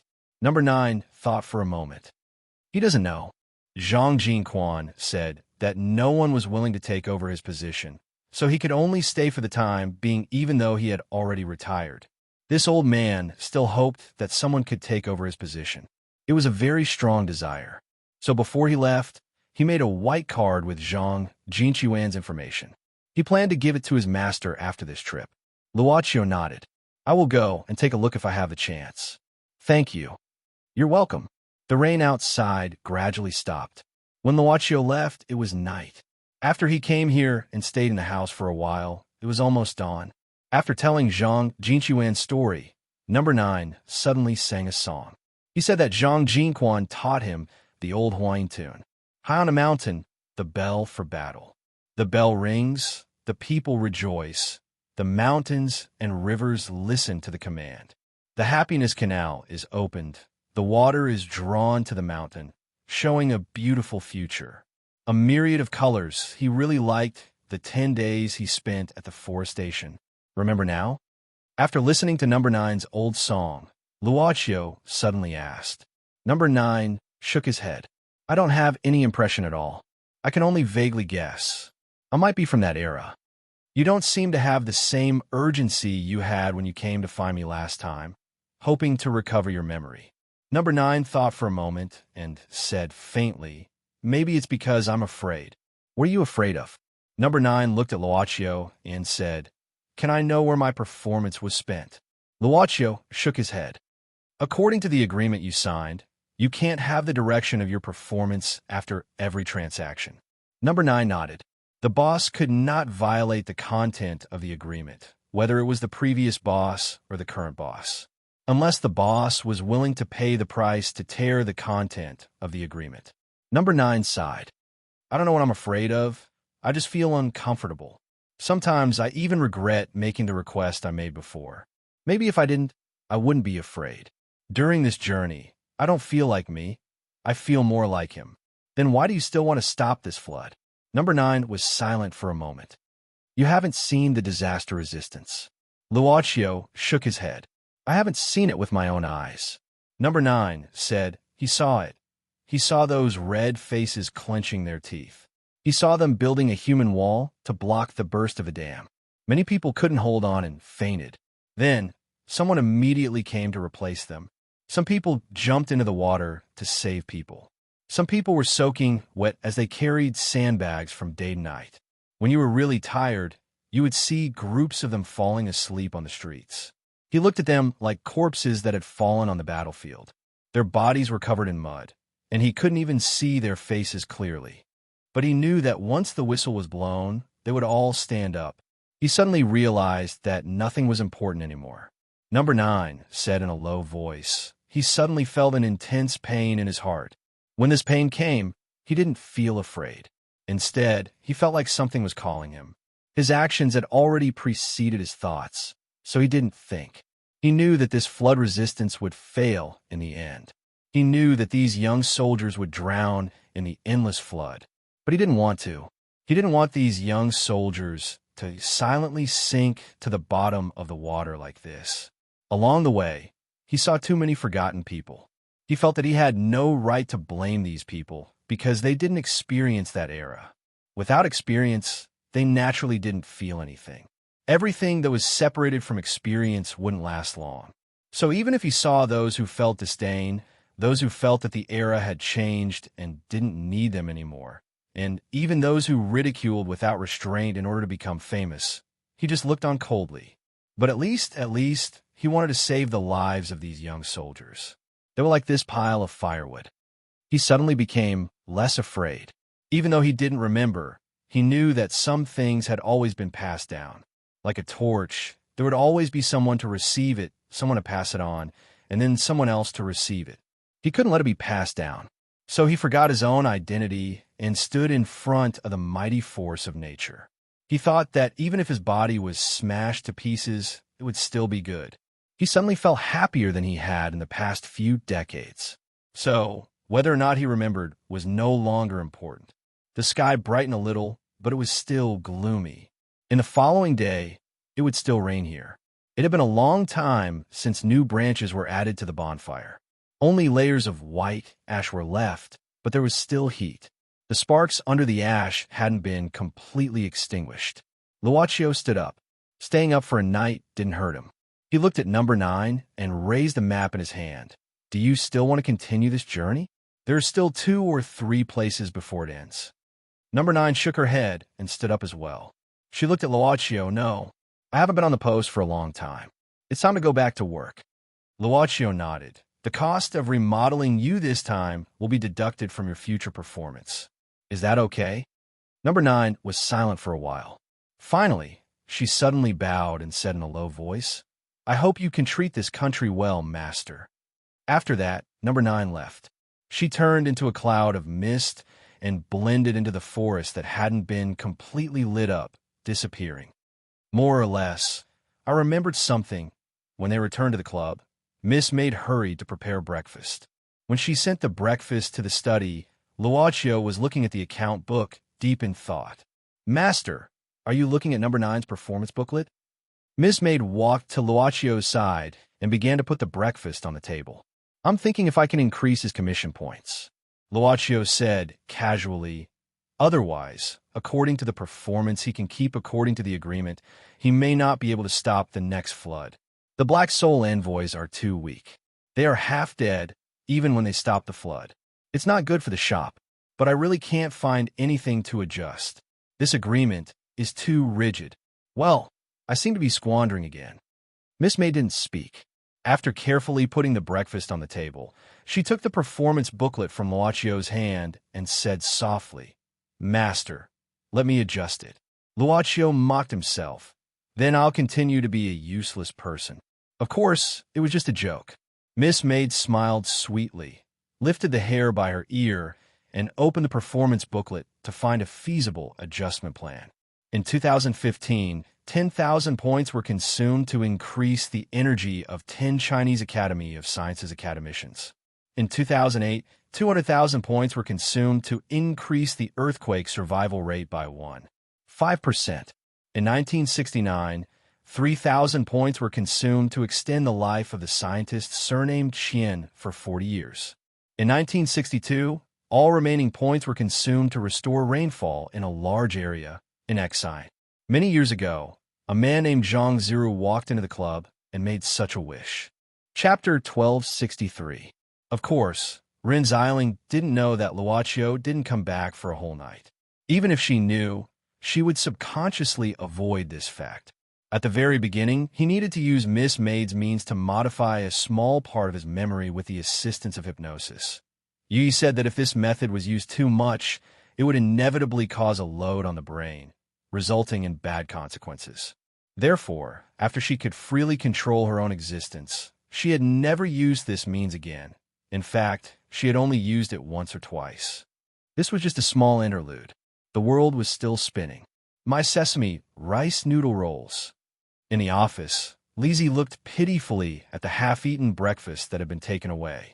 She stared at it like a vicious dog protecting its food. Sister Run, don't you have a breakfast made by your son?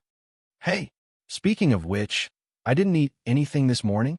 Rin Xiling felt a little strange after eating 2 mouthfuls, but she didn't think too much about it. She said perfunctorily, Okay, I'll share some of the food with you so that you won't become fat in the future. Lizzie just sneered when she heard the word fat. She was the type of person who couldn't get fat no matter how much she ate. Rin Xiling, on the other hand, had been sitting in the office more recently, so her butts seemed to be growing. Seeing that Lizzie was still like a vicious dog, Nanny Run, who had been promoted from deputy editor to boss Run, rolled her eyes. She took out a piece of chocolate candy from the drawer and directly threw it to Lizzie. Lizzie caught it. Lizzie actually caught it. Nanny Run was shocked by her good skills. "You're really a dog." "Woof woof." Lizzie bared her teeth. Rin Xiling sighed and had to return the half-eaten breakfast. She said with a wry smile, "How can I feel at ease living with you like this?" In fact, Lizzie had already agreed to move to her house after Luochio went abroad. Boss Rin was actually quite a lively person. She even suddenly had an idea. Since Lizzie was here, why not invite Dr. Nan too? He was just trying to help her because he was worried that a girl like medical examiner Nan would not be able to take care of her. He was definitely not trying to obtain first-hand information from medical examiner Nan. Boss Rin felt that she was actually a good person. She glanced at Lizzie, who was engrossed in eating and showing an expression of enjoyment. She wondered if she should buy dog plate back. Perhaps it would be of use to her. "Hurry up and finish your food. We'll go out for the interview later." Ren Xiling knocked on the table with a pen and reminded him, "I have an appointment with a foreign investor today." "I know," Li Zi answered casually. The phone rang. Ren Xiling glanced at the caller ID and gestured for Lizzie to go out first. After that, she picked up the phone. The call was from Hong Kong. It was from Seventh Uncle. "Godfather, good morning. Girl, I found some clues about the person you asked me to look for. 3 months ago, this person boarded Snakehead's ship from Oman and went to Thailand." "Thailand?" Ren Xiling was stunned for a moment before she nodded. For a wanted criminal like this, he would try his best to escape abroad. It was very common to go to Southeast Asia from Hong Kong by sea. However, it was 3 months ago. It was hard to say whether the person was still in Thailand within 3 months. However, Rin Xiling was very grateful that Seventh Uncle could help her so much. At least she could explain it to Wang Yuegang. After chatting with Seventh Uncle for a while, Rin Xiling called Wang Yuegang and told him about this matter. After learning that his brother had gone to Thailand a few months ago, Wang Yuegang was silent for a moment and then thanked her. Although Wang Yuegang did not say much, Rin Xiling knew that she had earned a favor. Nanny Rin was in a good mood and smiled. Soon after, Lizzie came and knocked on the door and said that they could go out. When they walked out of the magazine, Yukiko suddenly came up to them. "Sister Rin, Sister Lizzie, are you going out for the interview? Can you take me with you?" Rin Xiling said, "I want to, but the company has its rules." "Yukiko, you've already passed the probation period. You're only in charge of typesetting and proofreading. Once you're familiar with these positions, we'll consider whether or not you'll be allowed to do interviews." "Good luck. I've been like this before, squatting at the proofreading desk for almost 4 months. Yukiko knew that Rin Xiling's approach was good, but she really wanted to go out this time because the foreign businessman that Rin Xiling and Lizzie were going to interview was Song Ying. I don't know what Missing is thinking. Why did she agree to this interview? Yukiko sighed helplessly. It was a new day. Wei Zidao knocked on the door and walked into Lu Mingho's room with 2 cups of coffee. Because of Consultant Long, this city basically did not accept agents from the agency staying for a long time. But strictly speaking, their mission this time was not completed. Although they had found 24's whereabouts, they could not act for the time being. For many days, Bu Bugao and Wang, who squatted outside the building every day to monitor, but the target has not come out. Is he planning to waste time like this? Wei Zidao put down the cup and sat down with some distress.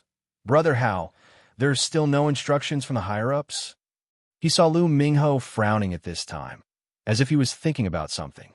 Wei Zidao asked curiously, "Did something happen?" Lu Mingho did not speak, but threw a pile of documents in front of Wei Zidao. He took a few glances, then opened his mouth and said in surprise, "This is iSmithy." This information was sent from the headquarters. In fact, it said 2 things. First, Consultant Long had gone out at 7 o'clock this morning. His destination was overseas, and the date of his return was uncertain. This was not a bad thing for the 2 of them to act here. But the second thing was a bit confusing. This was the information sent back by the agency's overseas intelligence team, saying that a team of about 10 mercenaries had arrived in this city. However, these mercenaries belonged to a non-human family outside the borders. Lu Mingho nodded. Yes, the iSmithy family one of the members of the Devil Feast Alliance of the 13 vampire families. Wei Zidao frowned. What's wrong with them? How dare they reach into our country's territory? Lu Mingho said, strictly speaking, these 10 mercenaries are just ordinary people. They do not belong to the agreed, non-human creatures. From what I see, the higher-ups do not intend to officially negotiate with this family. This information is nothing more than for us to pay attention to their actions. Wei Zidao said awkwardly. Where do we have the manpower? Bu Gao and Wang, who also have missions. Lu Mingho said helplessly. It seems that only the two of us can act. Besides, this time it involves foreign forces. I am not assured to let Bu Gao, a newcomer, act. I am afraid that something will happen. Okay. Wei Zidao nodded. I'm going to prepare the equipment. Call me when it's time to leave. Lu Mingho nodded. After watching Wei Zidao leave, he tidied up the documents on the table. In fact, there was one more document here which he did not show to Wei Zidao. It was about the strange cell he found in the forensic room of the police station last time. This cell was sent to the branch in the province long ago, and then sent to the headquarters in the capital. Then there was a secret order from the headquarters to find out as much as possible about the origin of this cell. What does the Second Research Institute want to do? Why do they value this cell sample so much? Lu Mingho couldn't help but ponder.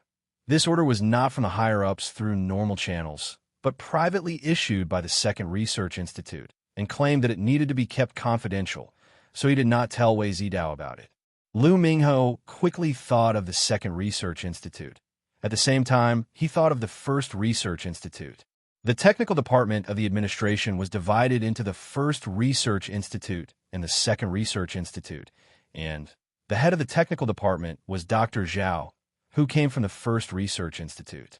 Basically, more than 70% of the equipment used by the agents in the administration were from the First Research Institute, and some of them were even designed by Dr. Zhao himself. The Second Research Institute was more inclined to the research of biology and medicine. For example, the magic medicine fragment, which was one of the standard equipment of the agents, was made by the Second Research Institute. Over the years, although the First Research Institute and the Second Research Institute provided technical services for the administration, the private competition was also very fierce. Lu Mingho hoped that the two technical departments would not do anything because of the secret competition. Lu Mingho shook his head, put on his coat, and went to find Wei Zidao. It's true that we don't have enough manpower. Why don't we apply for 2 more people?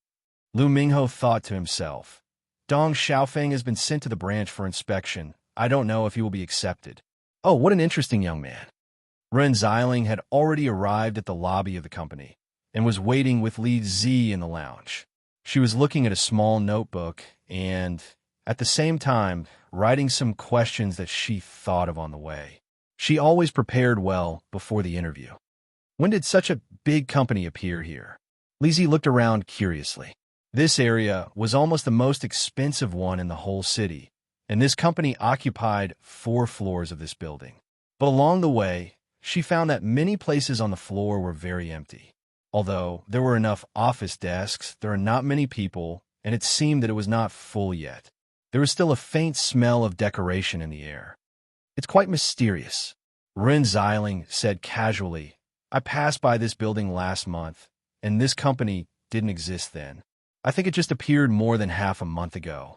It seems that the boss of this company is not short of money, and the public relations is very good. Li Zi looked at the corridor outside the lounge. On the same day, the interview was not only held by their magazine, but also by several other magazines. When they came up, the receptionist told them that it was like this these days, and almost all the famous media accepted the invitation. Miss Ren, the general manager can see you now. A secretary-like girl in a suit came with a smile at this time. She was quite polite and introduced herself. My name is Ziyun, the general manager's assistant. Nice to meet you in the future. So fast. Ren Xiling was a little surprised. Ziyun smiled. Yes, please come with me.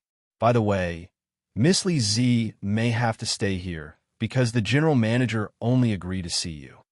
Only me? Ren Xiling frowned. Ziyun smiled. Because the general manager doesn't like too many people. We will treat Miss Lee Z well. Ren Xiling nodded, then came forward and asked quietly, "May I ask, are there any other companies that will be interviewed with me?" As the saying goes, know yourself and know your enemy, and the same trade is like an enemy. No, Ziyin smiled mysteriously. This is an exclusive interview with our general manager, Miss Ren. What? Ren Xiling was stunned, but the media outside. Ziyin smiled. In fact, they are all invited by the deputy general manager. The general manager said that he will only accept the exclusive interview with your company. Ren Xiling was very confused. She didn't know the general manager and never thought that she was so important. While she was constantly analyzing the complicated network in her mind, she and Li Zi were taken to the general manager's office by Ziyin. Exclusive interview, meeting with the general manager alone. This routine was very familiar. Miss Ren, you can go in by yourself. Ziyin stood outside the door and made an inviting gesture. Mammy Ren stood in front of the door, then touched the pepper spray in her bag. "Oh, I brought it with me." She sighed slowly and nodded, then pushed the door and walked into the office. But she didn't see anyone in the office. She frowned and closed the door, but at the moment when she closed the door, she secretly clipped a small piece of paper to the door's latch. At least the door couldn't be locked. She was always very careful when she came out. "Excuse me, is there anyone here?" You're here." Ren Xiling opened her mouth, only to hear a woman's voice coming from the corner of the office. She looked at the direction of the voice, only to see a small rest area in the corner. Tatami was used. A low tea table and cushions were placed there. A girl in casual clothes with long pink and purple hair was sitting there, looking at her with a smile. She was like a blooming cherry blossom. You. Ren Xiling was surprised, and her lips moved several times. The girl with long pink and purple hair looked at this scene, seeming to be proud. Her mouth slightly curved, revealing a sly smile. "Who are you?" Ren Xiling finished her words. The girl with long pink and purple hair. Song Ying's mouth was still slightly curved like a crescent moon, but this time, it was twitching. "Song Ying, we have met before." She gritted her teeth and said heavily. Chapter 1264. "Aha! Just kidding, just kidding." Ren Xiling laughed and didn't seem to be embarrassed. Seeing that Song Ying couldn't hold it in any longer, she covered her mouth with her little hand and said with a smirk, "But I was really shocked at first. I thought that for such a big company, the CEO wouldn't be a middle-aged man, but at least he wouldn't be too young. And it's a woman." Song Ying was annoyed, but she resisted the urge to roll her eyes. She smiled and said, "I don't intend to hide it. It's just that not many people will believe me if I announce my identity from the beginning. Sit, don't stand and talk." The two beautiful women sat up facing each other. Ren Xiling recalled the day when she met Song Ying. "No, didn't you say you majored in acting?" Song Ying blinked and said, "I did minor in drama when I was in school, but my main job was to take care of the family business." Seeing that Ren Xiling had already started to write down everything, she was a little surprised. In fact, she also liked employees who were serious in their work. In fact, the identities of these two people were a little strange. Song Ying couldn't help but whisper in her heart. The company where Ren Xiling worked was secretly bought by her. In theory, she was the boss behind Boss Luochio, but this company actually belonged to Luochio in name. According to the template of a melodramatic palace drama, Nanny Run was equivalent to the identity of the Empress Dowager of the new company. Song Ying was actually working for Luochio in the new company. Song Ying was very clear about the complicated relationship, but Ren Xiling didn't know. But even so, the two were sitting here at this time. One was being interviewed, the other was being interviewed. No matter how you think about it, it's the deadhead's fault. A dissatisfied voice sounded in Miss Ying's heart. Family business? Once Ren Xiling got into the role, she quickly put aside the curiosity of personal identity and got to the topic. "Well, I read the introduction of your company on the invitation letter. Your company is planning to make a name for itself in the field of biotechnology. Miss Song, can you tell me about your company?" "Of course." Song Ying smiled slightly. What followed was a simple and boring question and answer session. Ren Xiling felt that the young and beautiful CEO of this company was not as simple as she looked. Song Ying did not evade her questions directly. She revealed some of her answers, but she needed to guess more on her own. Even after a few days of harsh questions, she only touched on the surface. Basically, this was the type of interview that Ren Xiling had encountered in her many years of work. Unknowingly, 40 minutes had passed. Song Ying suddenly said, "Miss Ren, I'll get my assistant to organize some more detailed information about my company for you later." Ren Xiling paused for a moment and subconsciously glanced at the time. It seemed that the other party was going to end the interview. However, she had already obtained enough material and had even exceeded her expectations. Later on, the other party would voluntarily send her more information, so there was nothing she could be dissatisfied with. If that's the case, I'll... He didn't finish his sentence. Song Ying said coldly, "Can I call you Big Sister Rin?" "What?" Song Ying said softly.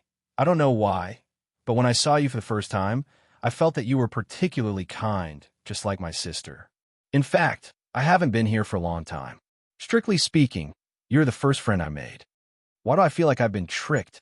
Nanny Rin couldn't help but mutter in her heart, but she couldn't think of anything that could be tricked. Does the other party want to do public relations work? But there are many media outlets out there that are better than her small magazine company. As for tricking others, it was even more impossible. Nanny Rin still had a 20-year mortgage and a 3-year car loan.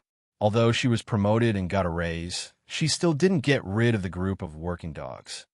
That's not a problem. Ren Xiling didn't give herself too much time to ponder. It was purely a social reaction. From the perspective of a reporter, it was not a bad thing to make more friends with powerful people. Maybe these shallow friendships could be used in the future. But as a woman, Nanny Rin suddenly had a wonderful sixth sense at this moment. She always felt that the mysterious girl who came from a foreign family to invest in China was not her target. Speaking of which, how did you and my boy know each other? After Nanny Rin added a wave of IQ to herself, she asked tentatively, "Logically speaking, you should have finished your studies abroad. How could you be classmates with Luochio?" "Guess." Song Ying smiled slightly. "They should have just met recently." Ren Xiling began to think about something consciously. Speaking of which, she just noticed that Luochio had gone on several long trips in the past year.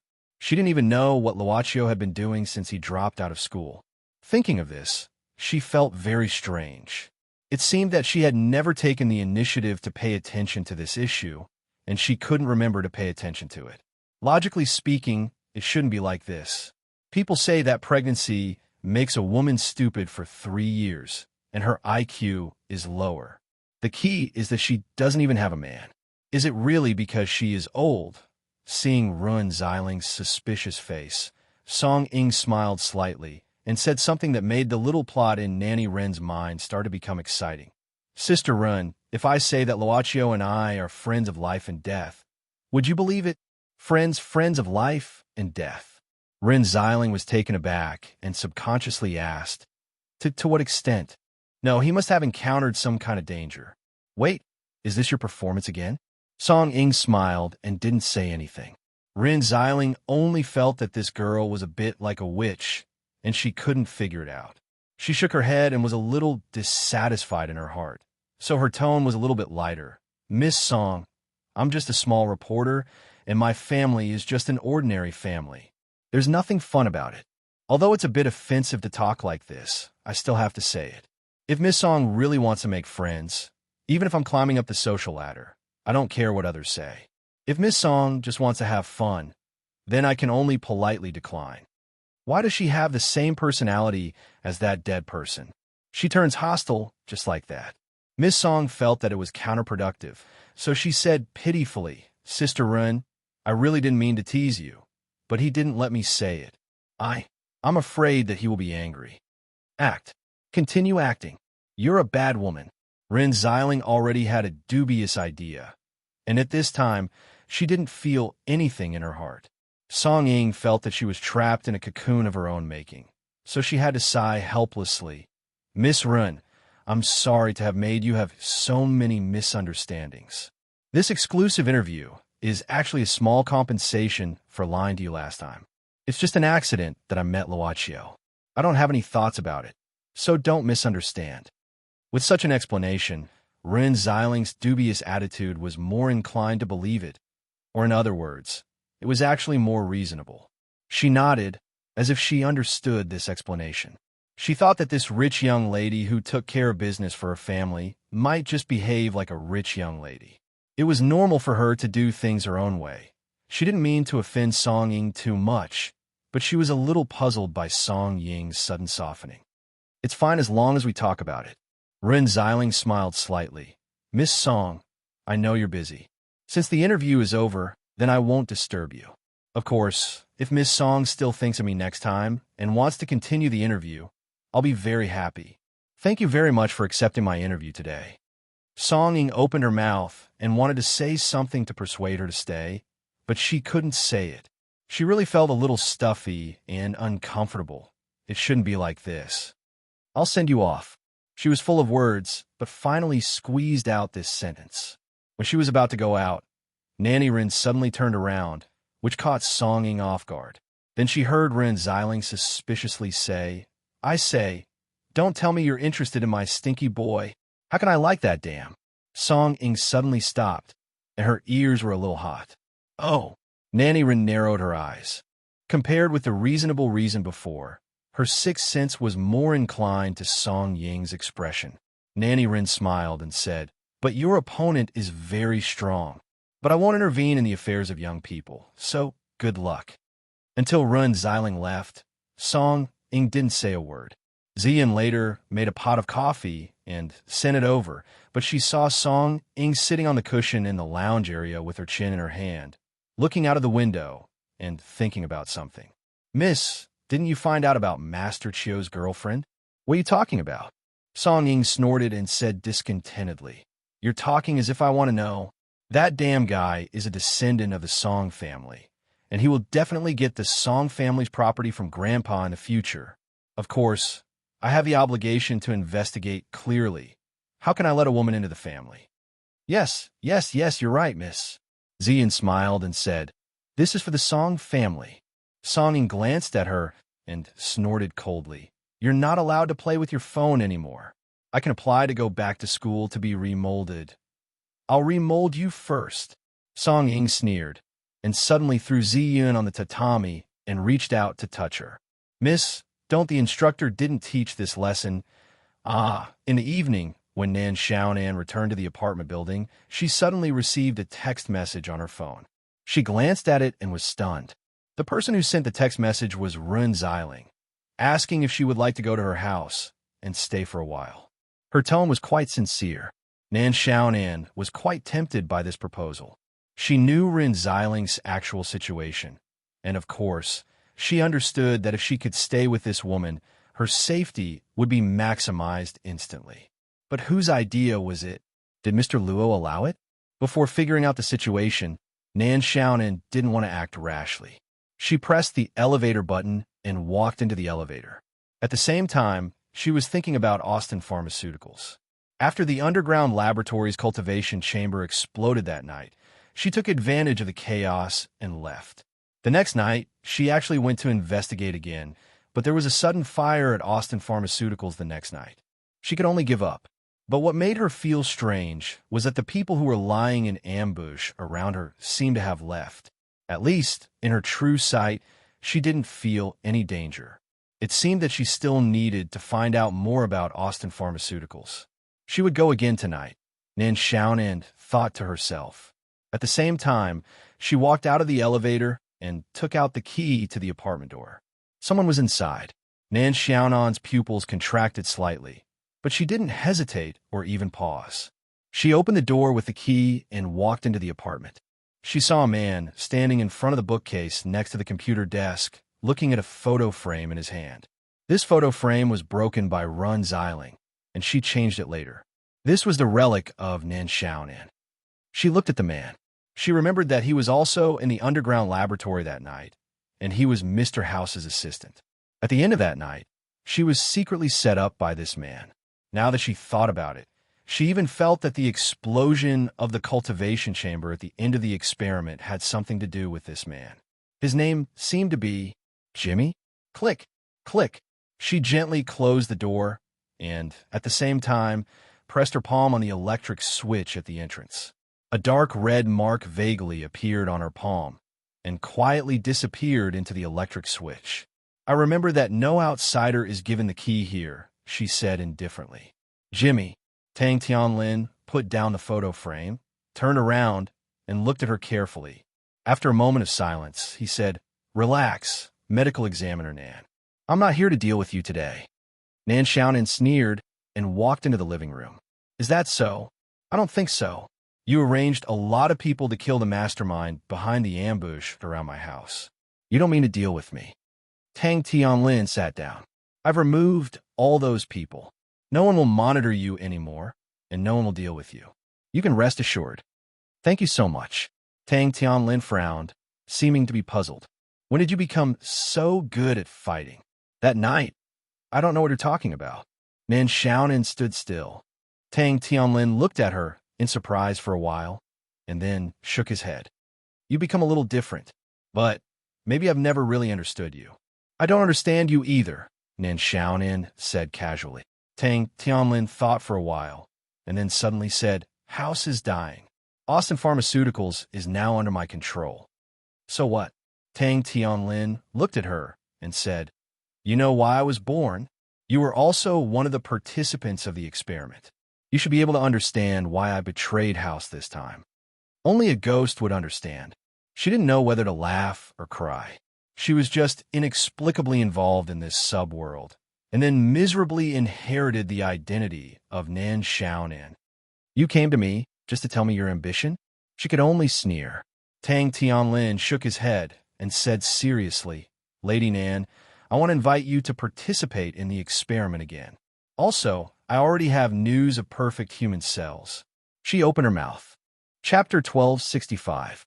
She was completely dumbfounded by Tang Tianlin's invitation and the perfect human cells mentioned in the invitation. Her slightly accelerated mind once again searched the memories left by Nan Xiaonan, but she didn't find anything. There was only a sense of urgency, or rather, a part of the obsession left by Nan Xiaonan. Of course, for a saint teacher of star creation, she couldn't show that she was dumbfounded. Otherwise, she wouldn't be able to show off. Perfect human cells. She thought to herself, her palm naturally pressed against her back, as she prepared an ability that was just right for her to use. She said calmly, "Have you really found it?" Tang Tianlin shook his head. "I don't have the exact information yet, but I have a clue, and I believe that I will get more specific information soon. What do you think? I know that whether it's you, your teacher, or even the members of the laboratory back then, all of you are quite interested in it.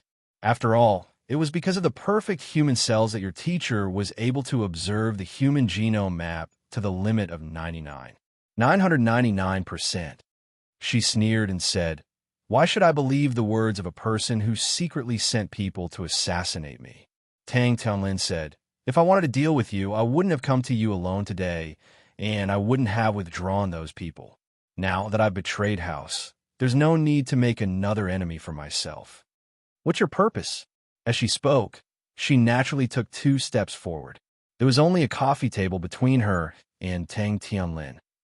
"You don't need to ask." Tang Tianlin looked at her and said sincerely, "But I promise that when everything is over, I will tell you everything." "Is that so?" She nodded her head, but the palm that was behind her back gently swept forward. Tang Tianlin didn't know the meaning of this action. He just became absent-minded for a moment, and his whole person became lifeless. "Who is scheming with you here? Transcendence should use transcendence means to solve their problems, mortal." She casually stretched and made herself a cup of chocolate cereal. Then, she pulled out her computer chair and sat with her legs crossed. She stirred the cup with a spoon while sizing up Tang Tianlin. There is no doubt that she needed to know more about Nan Xiaonan. Not the identity of Nan Xiaonan as a forensic doctor, but another identity related to Austin Pharmaceuticals, House, and so on. The man in front of her was obviously a good source of information. When one was sleepy, a pillow came, and when luck came, there was no stopping it. Could it be because her bad luck had been neutralized after staying at Mr. S. house for a few days? She licked her lips. Should she accept Ren Xilin's invitation or not? What was the purpose of the laboratory you mentioned back then? Tang Tianlin was in a state of speaking the truth.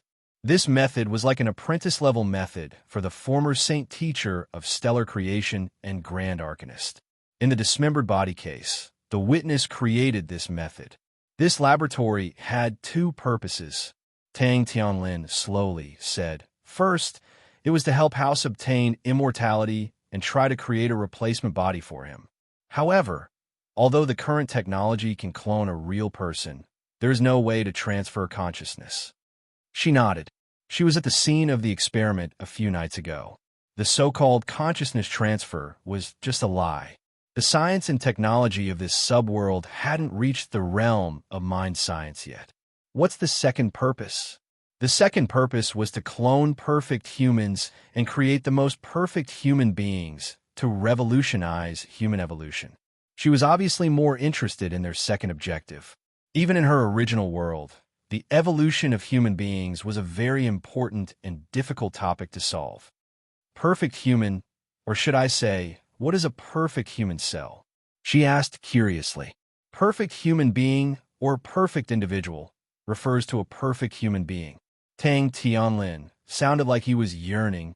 Even in this almost hypnotic state, it seemed that he couldn't hide the passion in his heart. A human being who has the most perfect genes, the most perfect metabolism, immunity to all diseases, and whose body can be maintained at a critical point of vitality forever. A human being who doesn't age and die. Who doesn't age and die. She was surprised. Immortality was a relative proposition. The scope of immortality was too wide. What was the real immortality? Did they know the concept of immortality? However, if the fruit world was destroyed and all matter was reorganized, would immortality be able to withstand it? If immortality could be maintained for thousands of years, tens of thousands of years, or even hundreds of thousands of years, this kind of existence had surpassed the whole human consciousness several times, or even hundreds of thousands of times. It seemed that it could also be called immortality. She pursued eternity in order to find the original world, which seemed to have the secret of becoming truly eternal. The perfect human seemed to have provided her with some clues. Could it be that this subworld really contained the big secret of eternity? Suddenly, she had a feeling of good fortune. She had a flash of inspiration. Could it be that the reason why Mr. Luo stayed in this subworld was related to this big secret? It seemed to make sense. Apparently, only the secret of eternity could be retained, which was obviously beyond the level of emperors. Otherwise, she really couldn't understand why such a high-level life form didn't explore but chose to stay in this subworld instead. Did you really find the perfect human? Believe it. Tell me the situation. How did you find it? When did you find it? She wanted to believe it, but it was hard to convince herself that a group of mortals could actually find multiple subworlds. Even she didn't know how many explorers had been trying to do this for countless years. Tang Tianlin didn't hold back. He responded to her question and said slowly, the first person who found the perfect human was House. It was during World War II. During World War II, House was a junior officer in the anti-imperialist Alliance Army. At first, he didn't have any plans to make a name for himself. He only wanted the convenience of his military rank so that he could resell and smuggle drugs on the war-torn continent. Simply put, he was just a businessman who wanted to make money from the war. However, during one of his drug smuggling operations, House and his smuggling team accidentally crossed a swamp and discovered the existence of the perfect human. It was a simple wooden house built in an ancient forest. However, in an environment full of miasma, it was obviously not a suitable place to live, but House found a male corpse in the house. He said it was a corpse because the man was no longer breathing and had no heartbeat. But looking at the extent of dust on the body, House was puzzled. This mysterious man had probably been lying in the house for more than a few years. Over the years, this lifeless body didn't rot in the humid environment. His skin was like a living person's, full of elasticity and even retained body temperature. It was much lower than an ordinary person's body temperature, but it was obviously not at the level of a cold corpse. This mysterious man seemed to be a Huaxia. House did many experiments on the man's body. For example, he cut it. However, the wound began to heal at an extremely fast speed, but no blood flowed out of the wound. House tried to burn the body with fire until it was like charcoal. However, after peeling off the surface layer, the body was still intact. The people in the smuggling team shouted that the mysterious man was a monster, a demon. They even used explosives to blow the body to pieces. Finally, the mysterious man's body completely turned into a pile of flesh and blood. No blood flowed out of the mysterious man's body when the body was blown up. However, after the body was blown up, blood could be seen. The blood was like a gel, clearly existing in the muscle tissue and blood vessels. They burned the pile of flesh and blood again. But when the fire was extinguished, the body once again appeared in perfect condition before everyone's eyes. Several people in the smuggling team were scared out of their wits because of this. Later, House suppressed everyone's opposition and took the mysterious man's body away. Tang Tianlin slowly narrated, he was completely obsessed with this body and began to study it crazily. After the war, House gained a lot of wealth and began to devote himself to the field of biotechnology. All these years, he has been studying this perfect human body. He has been unconscious all this time, right? She heard the most important part of the story. Tang Tianlin nodded, yes. Through the examination of brainwaves, it was found that he did not have brainwaves. She was greatly shaken. She could not help coming up with a conclusion before she had seen that so-called perfect person. But she had a theory based on Tang Tianlin's description alone, a body that had no consciousness but could not be destroyed. That was the legendary level of physical immortality in the subworlds of certain magnates. She had occasionally met and conversed with some of the explorers, which was why she knew a little about it. Could it be an explorer of some giant civilization's subworld accidentally fell in this subworld? What happened after that? You guys just made no progress like this? Tang Tianlin said. With the continuous establishment of the discipline, House's research on this body gradually deepened, but he still could not get any useful results. But House began to age. All these years, in order to obtain the secret of immortality, he did not even leave behind any descendants until Dr. Will Douglas appeared. However, when this name was mentioned, she clearly felt some emotional fluctuations, so she said, "He's my teacher, right?" "Yes." Tang Tianlin nodded silently. In the beginning, it was House who found him and invited him to participate in the research of the perfect human. Later, he was like House. He was so immersed in the research of the perfect human that he forgot to eat and sleep. In fact, the first purpose of the research lab was to create a replacement body for House, but it was only a side result of the research. At that time, the cloning technology in the lab could freely modulate the life characteristics of the cloned individual and even fix the age, height, and all aspects of the individual's body ability. She waved her hand. I'm not interested in that old man's dream of immortality. Back to the perfect human. Have you tried to integrate this man's cells in a biological way? Yes, but without exception, the test subjects all died directly. Tang Tianlin said woodenly, perfect human cells can't be integrated with external cells, so later on, we plan to clone him. At first, we thought that if we could cultivate the cells into a viable embryo, perhaps another perfect human would be born, and one with consciousness. We really wanted to know if the perfect human would have high intelligence after gaining consciousness. If they did, perhaps they would be able to learn and research, and in the end, they would be able to provide new help to the research. We thought that they might have learning abilities, logical abilities, deduction abilities, and so on that far surpass that of humans. Success, failure? She asked solemnly. These mortals might be very weak, but at the same time, they were also very crazy. She had to admit that on the path of exploration, even mortals would not have it easier than superhumans like her. There was only a difference in abilities between superhumans and mortals, but there was no difference in essence.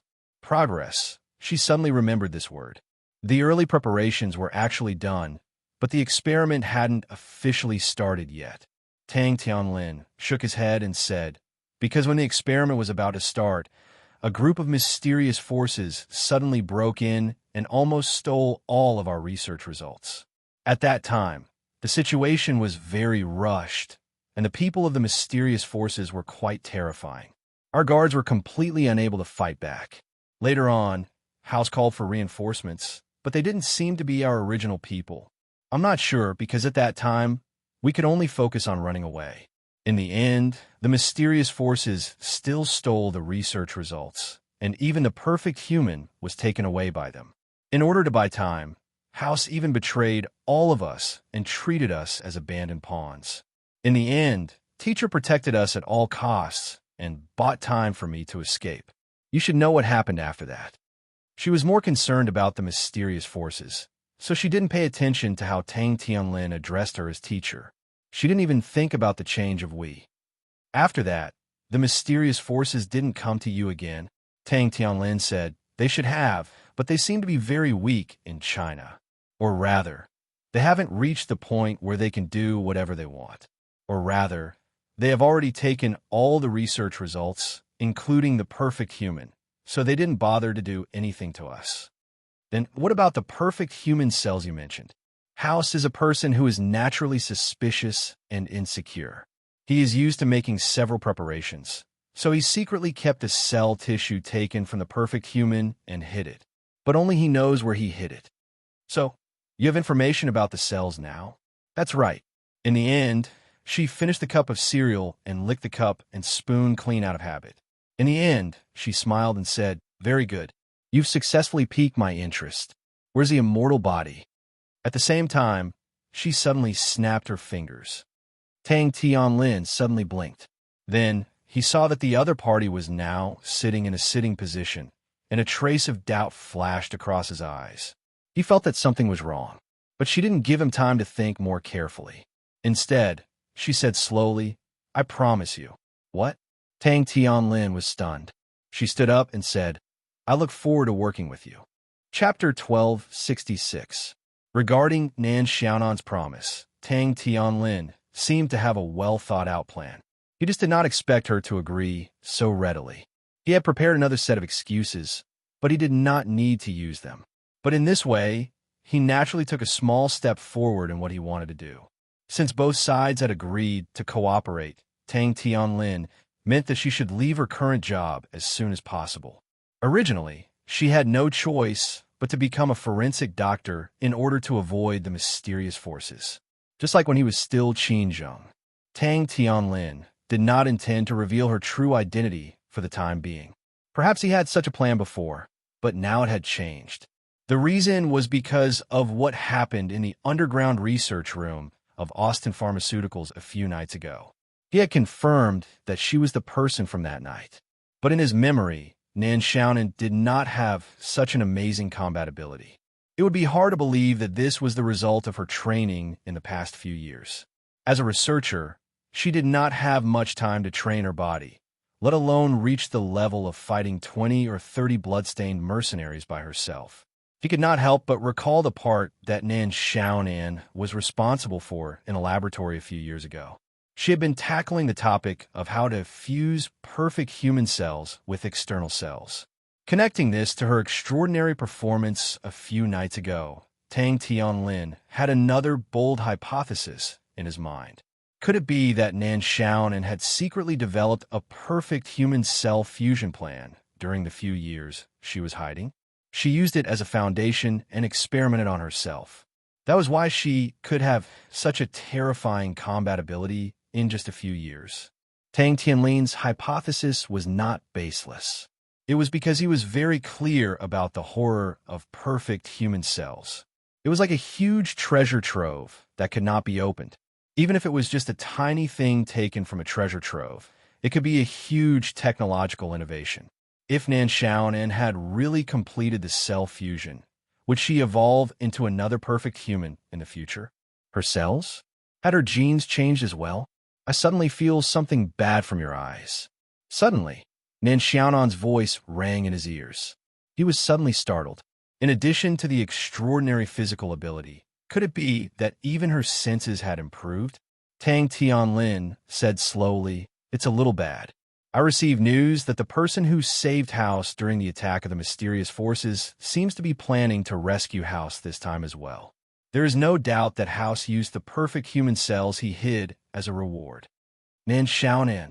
She frowned and resisted the urge to hypnotize this guy. Instead, she sneered.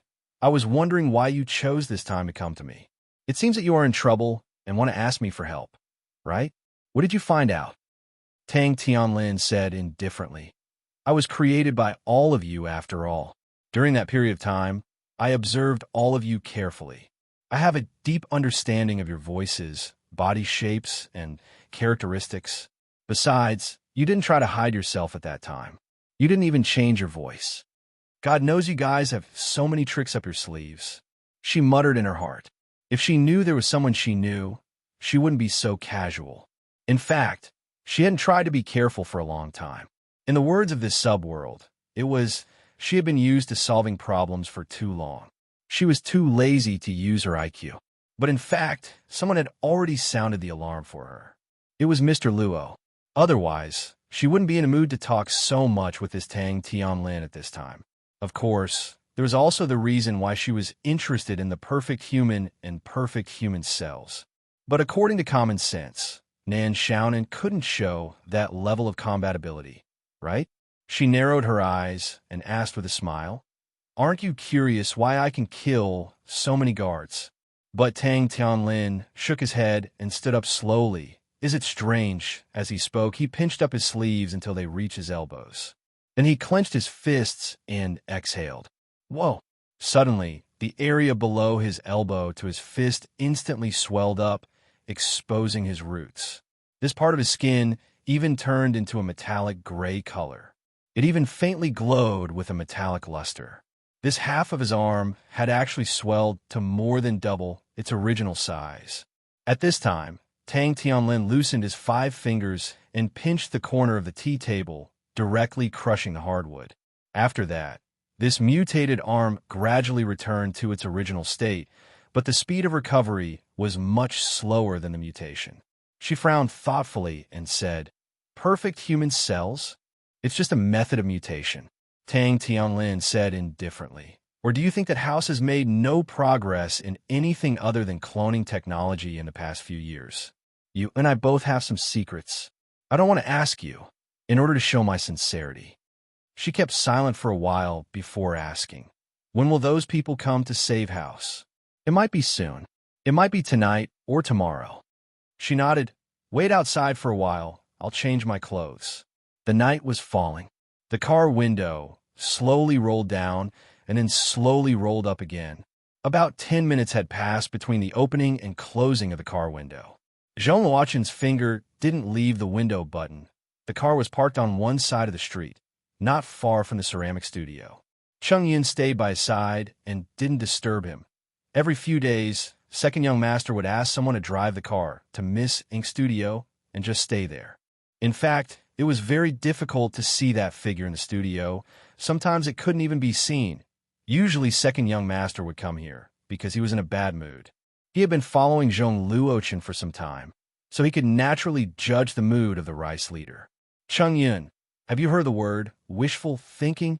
Zhong Luochen suddenly said. The car window was stopped halfway. Cheng Yun, who was absent-minded, didn't notice whether it was meant to be closed or open. Of course I have. Cheng Yun carefully tried to figure out the young master's thoughts and smiled. Wishful thinking, but it's not absolute. What do you mean? Zhong Luochen turned around.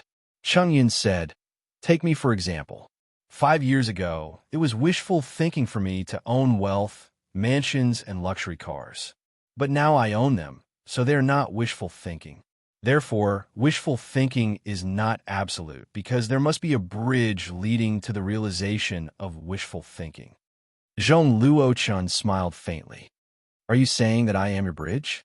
Cheng Yun hurriedly said, Of course not. Second young master, you are the continent on the other side of the bridge. If my bridge can't reach you, then it's wishful thinking. Zhong Luochen chuckled and suddenly asked, Wei Xiaobao and Hushin, which one do you prefer? Cheng Yun muttered, Only kids choose, adults like both. Greedy. Zhong Luochen shook his head. The car window was finally closed, and Zhong Luochen said to the driver, "Let's go. Let's go back and see the progress of 24 Master." A new batch of experimental subjects had been transferred to the basement of the company building and handed over to 24. This time there were more than 10 experimental subjects. Hopefully there would be some progress. While the car was slowly driving away, Miss Ink, who was on the second floor of the pottery studio not far away, glanced at it casually and then withdrew her gaze. The clay slowly rotated on the plate and was gradually shaped by her hands. It was a human figure, but she didn't pinch its face. Many finished pottery idols here didn't have faces. Still can't remember. Late at night, in the courtyard of the private hospital under the name of Austin Pharmaceutical Company, for men wearing white masks and hoods, dressed in combat uniforms, easily climbed over the wall. Their equipment was excellent, not inferior to the country's special forces. The four of them communicated with hand gestures and sneaked into the hospital bit by bit. Their action was well planned. This time there were 10 people in total. 4 of them were responsible for the rescue operation. 2 of them were outside the hospital to provide support and help to escape, and the other 4 were in the agreed place, preparing the tools to leave and responsible for deployment and intelligence collection. It's still very easy. Along the way, the 4 rescuers didn't encounter any danger except for knocking out several hospital security guards. Don't let down your guard. This is the person Mr. Wally wants. Good. You're about to become Mr. Wally's dog. Jokes and bickering existed along the way. They were just a group of lunatics, mercenaries, and not regular soldiers. Although they were fast and experienced, they didn't have any discipline and naturally didn't have the so-called sense of honor. The place where House was placed under house arrest had already been found. When the 4 rescuers arrived at the destination, they finally saw some guards. There were 3 guys in black suits, 2 white and 1 black. The 4 of them lurked, monitoring the situation of the 3 bodyguards. It's the security personnel of Benny Tao. Finally, it's a little challenging. Action Plan 3, okay, go. At this time, a rescuer rolled a smoke bomb on the ground. The 3 Benny Tao security personnel guarding outside the door were instantly alert. Thick smoke filled the corridor in a few seconds, and the 4 figures rushed into the thick smoke in an instant. Only 2 gunshots and several muffled groans were heard. Soon after, the door of the intensive care unit was directly kicked open. 2 rescuers walked in unscathed, but the other 2 had already fallen to the ground. One of them even had his neck broken. 4 against 3, and in a situation where they had the upper hand, 2 of the rescuers were still down. Of course, the 3 bodyguards were naturally killed. Tao, I'll remember you. Cut the crap. Quickly evacuate with the others. The moment he spoke, the rescuer quickly walked to the hospital bed. As for the other person, he communicated with the person who was waiting for him outside. That person casually kicked away the equipment beside the bed and walked to the side of the bed, but at this time, the person lying on the bed suddenly sat up and punched him in the chest. Like being hit by a speeding motorcycle, the man's sternum was instantly shattered, and his strong body was directly sent flying by the punch. The sudden change shocked the last rescuer. Did I fall into a trap? He reacted quickly and instinctively raised his pistol, but he did not expect that the person who jumped up from the bed at this moment actually moved the bed directly threw it at him. How could he dodge? The intensive care unit was not spacious, and everything happened so suddenly that he could not dodge at all. His body collided with the bed, and his whole body was directly smashed to the ground, seeing stars. He did not have time to think about what happened, and his first reaction was to inform the 2 people outside. But the moment he took out his communicator, his wrist was directly stepped on. The other party directly kicked away his communicator. "Who are you?" he asked in horror. In the dim light, he could only see a young man. Strangely, the right sleeve of the patient gown was completely broken. The young man did not speak, but directly inserted a syringe into his neck. It seemed that he injected something. "What did you inject into me?" He was inevitably frightened. The young man squatted down, grabbing his hair with one hand, and said indifferently, "A virus that will make your internal organs rot." Of course, before the rot starts, the pain will make you have the impulse to directly commit suicide. Believe me, you should know that you are facing a pharmaceutical company. His mask had been taken off, revealing a frightened expression. What do you want me to do? The young man smiled indifferently. How about making a deal? He opened his eyes wide, almost without hesitation. Mercenaries naturally did not have many rules. What should I do? He did not even ask for the price, because the current situation did not allow him to bargain. Outside the hospital, inside a van, the interior of the van looked far more simple than the exterior. At this time, the communication device in the van kept buzzing. In the van, a relatively thin woman yawned and picked up the communicator. She glanced at the guy who was sitting on the seat with a strange face and was already dead, then turned on the communicator and slowly called a few times. I'm done here. How about your side? It was the voice of Tang Tianlin. She smiled faintly. Should be earlier than you. Remember to spread the news before they come. Then let's start the next step of the plan. Chapter 1267. For people wearing white masks and combat suits quickly broke into the room. While they were breaking in, Mr. House was struggling in the room. He resisted with his seemingly harmless body, but his limbs were secured by straps. Let go. Let go of me. Just when he was in despair, these four masked armed men who had intruded were no less than a blessing to him. He was not a believer and did not believe in God, but at this time he had an impulse to praise God. Who are you? The doctors and nurses huddled together in horror, because two masked armed men were pointing guns at them. At the same time, the other two men came to House and untied him. One of them said in a low voice, Are you House? Are you Wally? House asked excitedly. The man didn't answer but quickly said, Mr. House, we need to evacuate as soon as possible. Many of Bertani's men are hired here. Damn it, I hired them. All of them. *T. Even so, he suppressed the anger in his heart. As long as he could get out of this place, as long as he could get to Wally, as long as he would get everything back. The masked armed man nodded and carried House on his back. They quickly left the hospital. The flash bombs and smoke bombs caused a lot of commotion. House felt like he was back in the war era of the last century. He crossed one smuggling route after another in the rain of bullets. All he could hear was a cacophony of voices. His head was groggy as he was brought to a modified van not long after. House seemed to be in better spirits. Maybe it was because he was out of danger. Thank God. Your kindness will be rewarded. A masked armed man suddenly took out a mini detector and scanned House's body. What are you doing? House was quite dissatisfied. This guy's actions were not civilized. Sir, relax. At this time, the other person said indifferently, he just wants to see if you have any signal device or something like that on your body. You don't want to be caught right after escaping, right? Howe was shocked and quickly said, You guys continue. Suddenly, the detector beeped. It was right where House's heart was. House hurriedly said, I have a pacemaker. The inspector did not say a word. He continued to scan all the way down. The detector under House's feet rang again. Is there a pacemaker here too? House shuddered.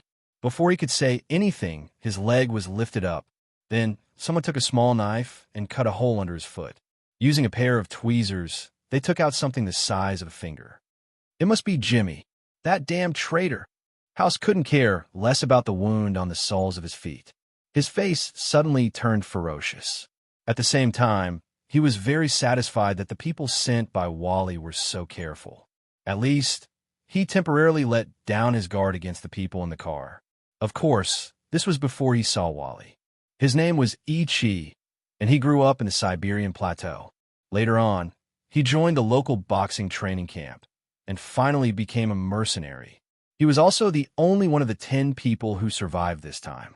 At the dock, looking at the 4 former companions who were preparing for the final evacuation route, Ichi did not even feel sad.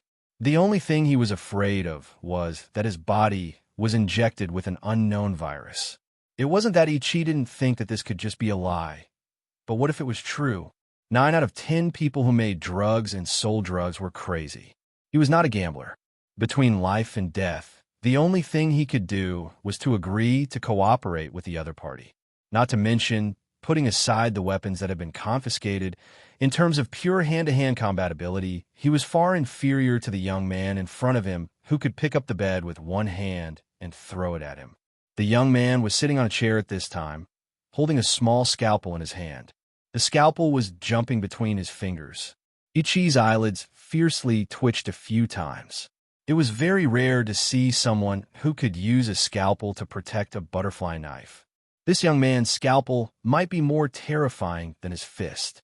Of the 4 mercenaries on the ground, 2 of them had their throats slit by this very scalpel.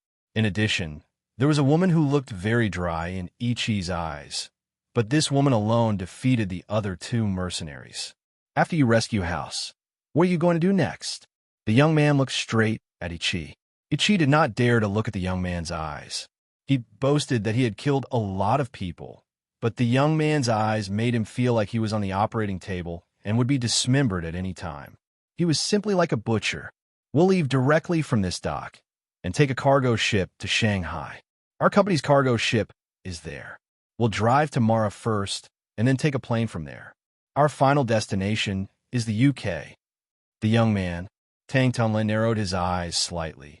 It'll take at least 4 or 5 days, but you've only been here for less than 2 days. Ichi said with cold sweat. We didn't set off from the UK at the beginning. Our people are moving around the world. At this moment, the woman who was resting against the wall suddenly opened her eyes. She saw 2 beams of light coming in. A van had arrived outside. Tang Tianlin stood up and said indifferently, House has been rescued. Act according to your original plan.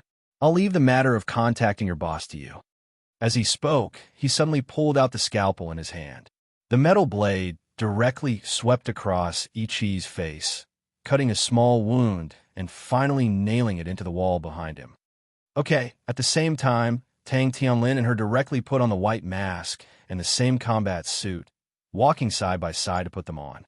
At this time, she said, I didn't promise you that I'll leave so suddenly and for such a long time. Tang Tianlin said casually, opportunities don't wait for people. If you miss this opportunity, you may lose the whereabouts of the perfect human cells forever. She was silent for a moment. Finally, she shook her head and walked away. She stood alone on the railing and looked at the river ahead. After a while, she took out her phone and sent 2 messages. One was to Xiao Bao, asking him to take a long leave for her. Although she was very interested in the perfect human cells, she obviously didn't intend to give up her identity as a forensic doctor here. This was the identity that allowed her to have contact with Rin Xiling. The second was naturally to Rin Xiling, telling her that she had some personal matters to attend to and had to leave for a while. As for moving over, they would talk about it when she came back. Not long after, House was supported by 2 large men and walked to the front. Ichi wasn't originally the captain of the 10-man team this time, and was only the vice-captain, but now he naturally became the new captain of the 10-man team and was responsible for maintaining contact with House and the real boss of the British side. She silently watched all these happening. Tang Tianlin's plan was actually very rushed, but surprisingly effective. Although Tang Tianlin had been very careful, she still didn't trust Ichi, so she flicked her finger. A dark red imprint silently entered Ichi's body in the night, fusing into the necklace he wore around his neck. Well, it was better to be prepared, she thought. Soon after, the boat began to sail out of the dock, but her face suddenly changed. Oh no, she didn't know how long this trip would take, and she forgot to take the jam with her. She reached out her hand to the railing, heartbroken. My food. In front of the dock, Lu Mingho and Wei Zidao put down the binoculars in their hands at the same time. Lu Mingho lit a cigarette and took a puff. Brother Hao, what are these people doing? It seems they are leaving? Wei Zidao frowned. Who is the old man they took away? He looks familiar. That old man's name is House. On the surface, he's a foreign investor in our country. His business is very big, and he has many business partnerships with the Zhao family. Lu Mingho said calmly, of course, behind the scenes, he's a drug dealer who smuggles drugs in the European continent. How can this person be related to the vampire family of the Devil's Feast Alliance? I don't know. Lu Mingho shook his head. Originally, House's matter wasn't under our jurisdiction. It was the National Security Bureau's matter. But now, how about this? Go back and write a report and hand it to the branch office. I think our overseas intelligence system will start working. What about the riot in the hospital? Lu Mingho shrugged and said, there's still the police. Besides, House isn't Chinese. These foreigners can do whatever they want. As long as they're not targeting our countrymen, we'll just pretend we didn't see anything. He then looked at the time. It was 10:30 p.m. It's late. Let's go back. 3 hours ago, Luochio returned home. She wasn't surprised to see Lizzie sitting on the sofa in the living room. And then she saw Run Xiling fighting in the kitchen. Nanny Run, who had the aura of an auntie, stood outside the kitchen door with a spatula in one hand, but her image collapsed in an instant. She didn't say anything like washing her hands first before dinner was ready. Instead, she asked pitifully, where did you put the Juho sauce? Luochio sighed slightly, shaking her head. She took the spatula from Ren Xiling and put on a new apron. Let me take over. I don't want to spend twice as much time cleaning. Can we still be friends? It's all here. Luochio didn't even look at it. He opened one of the cabinets and said casually, I put all the spices that are not commonly used here. Those that can't be found on the stove will be here. Do you remember? Unexpectedly, Wet Nurse Run was counting with her fingers at this time. 1, 2, 3, 30. God, it's your first time talking to me, and you can say more than 30 words in one sentence. Can I drink 3 bottles of beer tonight to celebrate? Under Boss Luo's gaze, Nanny Rin moved to the kitchen door like a caterpillar. He closed the door casually. Lizzie, who was watching TV, burst into laughter at this time. She said that the variety show artists were very funny, so Nanny Rin grabbed a newly bought lantern fruit and threw it over. Lizzie's skills were superb. She caught it with her mouth and said with a smile, Give me another one. Go away. Ren Xiling grabbed a handful and threw out 5 or 6. Unexpectedly, Lizzie caught all of them, and Ren Xiling was defeated. Are you a clown invited by the circus? Nanny Rin sat on the sofa weakly. Lizzie returned a lantern fruit and fed it to Ren Xiling's mouth with a smile. Ren Xiling rolled her eyes. She probably wouldn't be bored when Luochio was not here. She stroked her hair and looked at Luochio's vague figure at the kitchen door subconsciously and smiled. She was a little reluctant to leave. Luochio's cooking skills were naturally not as good as Miss Maid's, but he was much better than Nanny Rin. After 10 minutes, the 3 of them sat at the table. Lizzie didn't come here often, but every time she came, she could eat half of the rice cooker. She almost licked the plate. This time was still the same. Luochio, can I be your mistress? I'm very easy to raise. As long as you promise me 3 meals a day, I don't care about the status. Luochio smiled and didn't say anything. Lizzie was defeated. Ren Xiling said angrily, You don't mind, but I do. Remember, you have to solve your own 3 meals a day. How can you do this? Lizzie protested. Ren Xiling pretended not to see it, and then picked up the cup next to her. Of course, it was not enough for 3 bottles. Luochio just poured a cup and didn't fill it. How hateful. By the way, when I went to do the interview today, do you know who I saw? Ren Xiling suddenly looked at Luochio and said with a trace of beer foam at the corner of her mouth. Luochio pushed the tissue box over. Who did you meet? Song Ying. Ren Xiling said with her eyes wide open. You really scared me. This classmate of yours has quite the background. You went to do an interview with her? Luochio thought. Yes, her company wants to do public relations. Almost all the famous media were called. Ren Xiling wanted to wipe the foam on her lips with the back of her hand, but she still used the tissue. What did she say to you? Mammy Ren suddenly narrowed her eyes. Give me another bottle, and I'll tell you. Boss Luo stood up and said to Lizzie, I'm full. Take your time. Just leave the bowls and chopsticks. I'll wash them later. Mammy Ren opened her mouth, but couldn't say anything. Luochio had already returned to the room, as straightforward as always. Lizzie laughed. She was a little bit looking forward to the next days, even though it might not be a long time. Genius remembered the address in 1 second. Mobile version of reading website.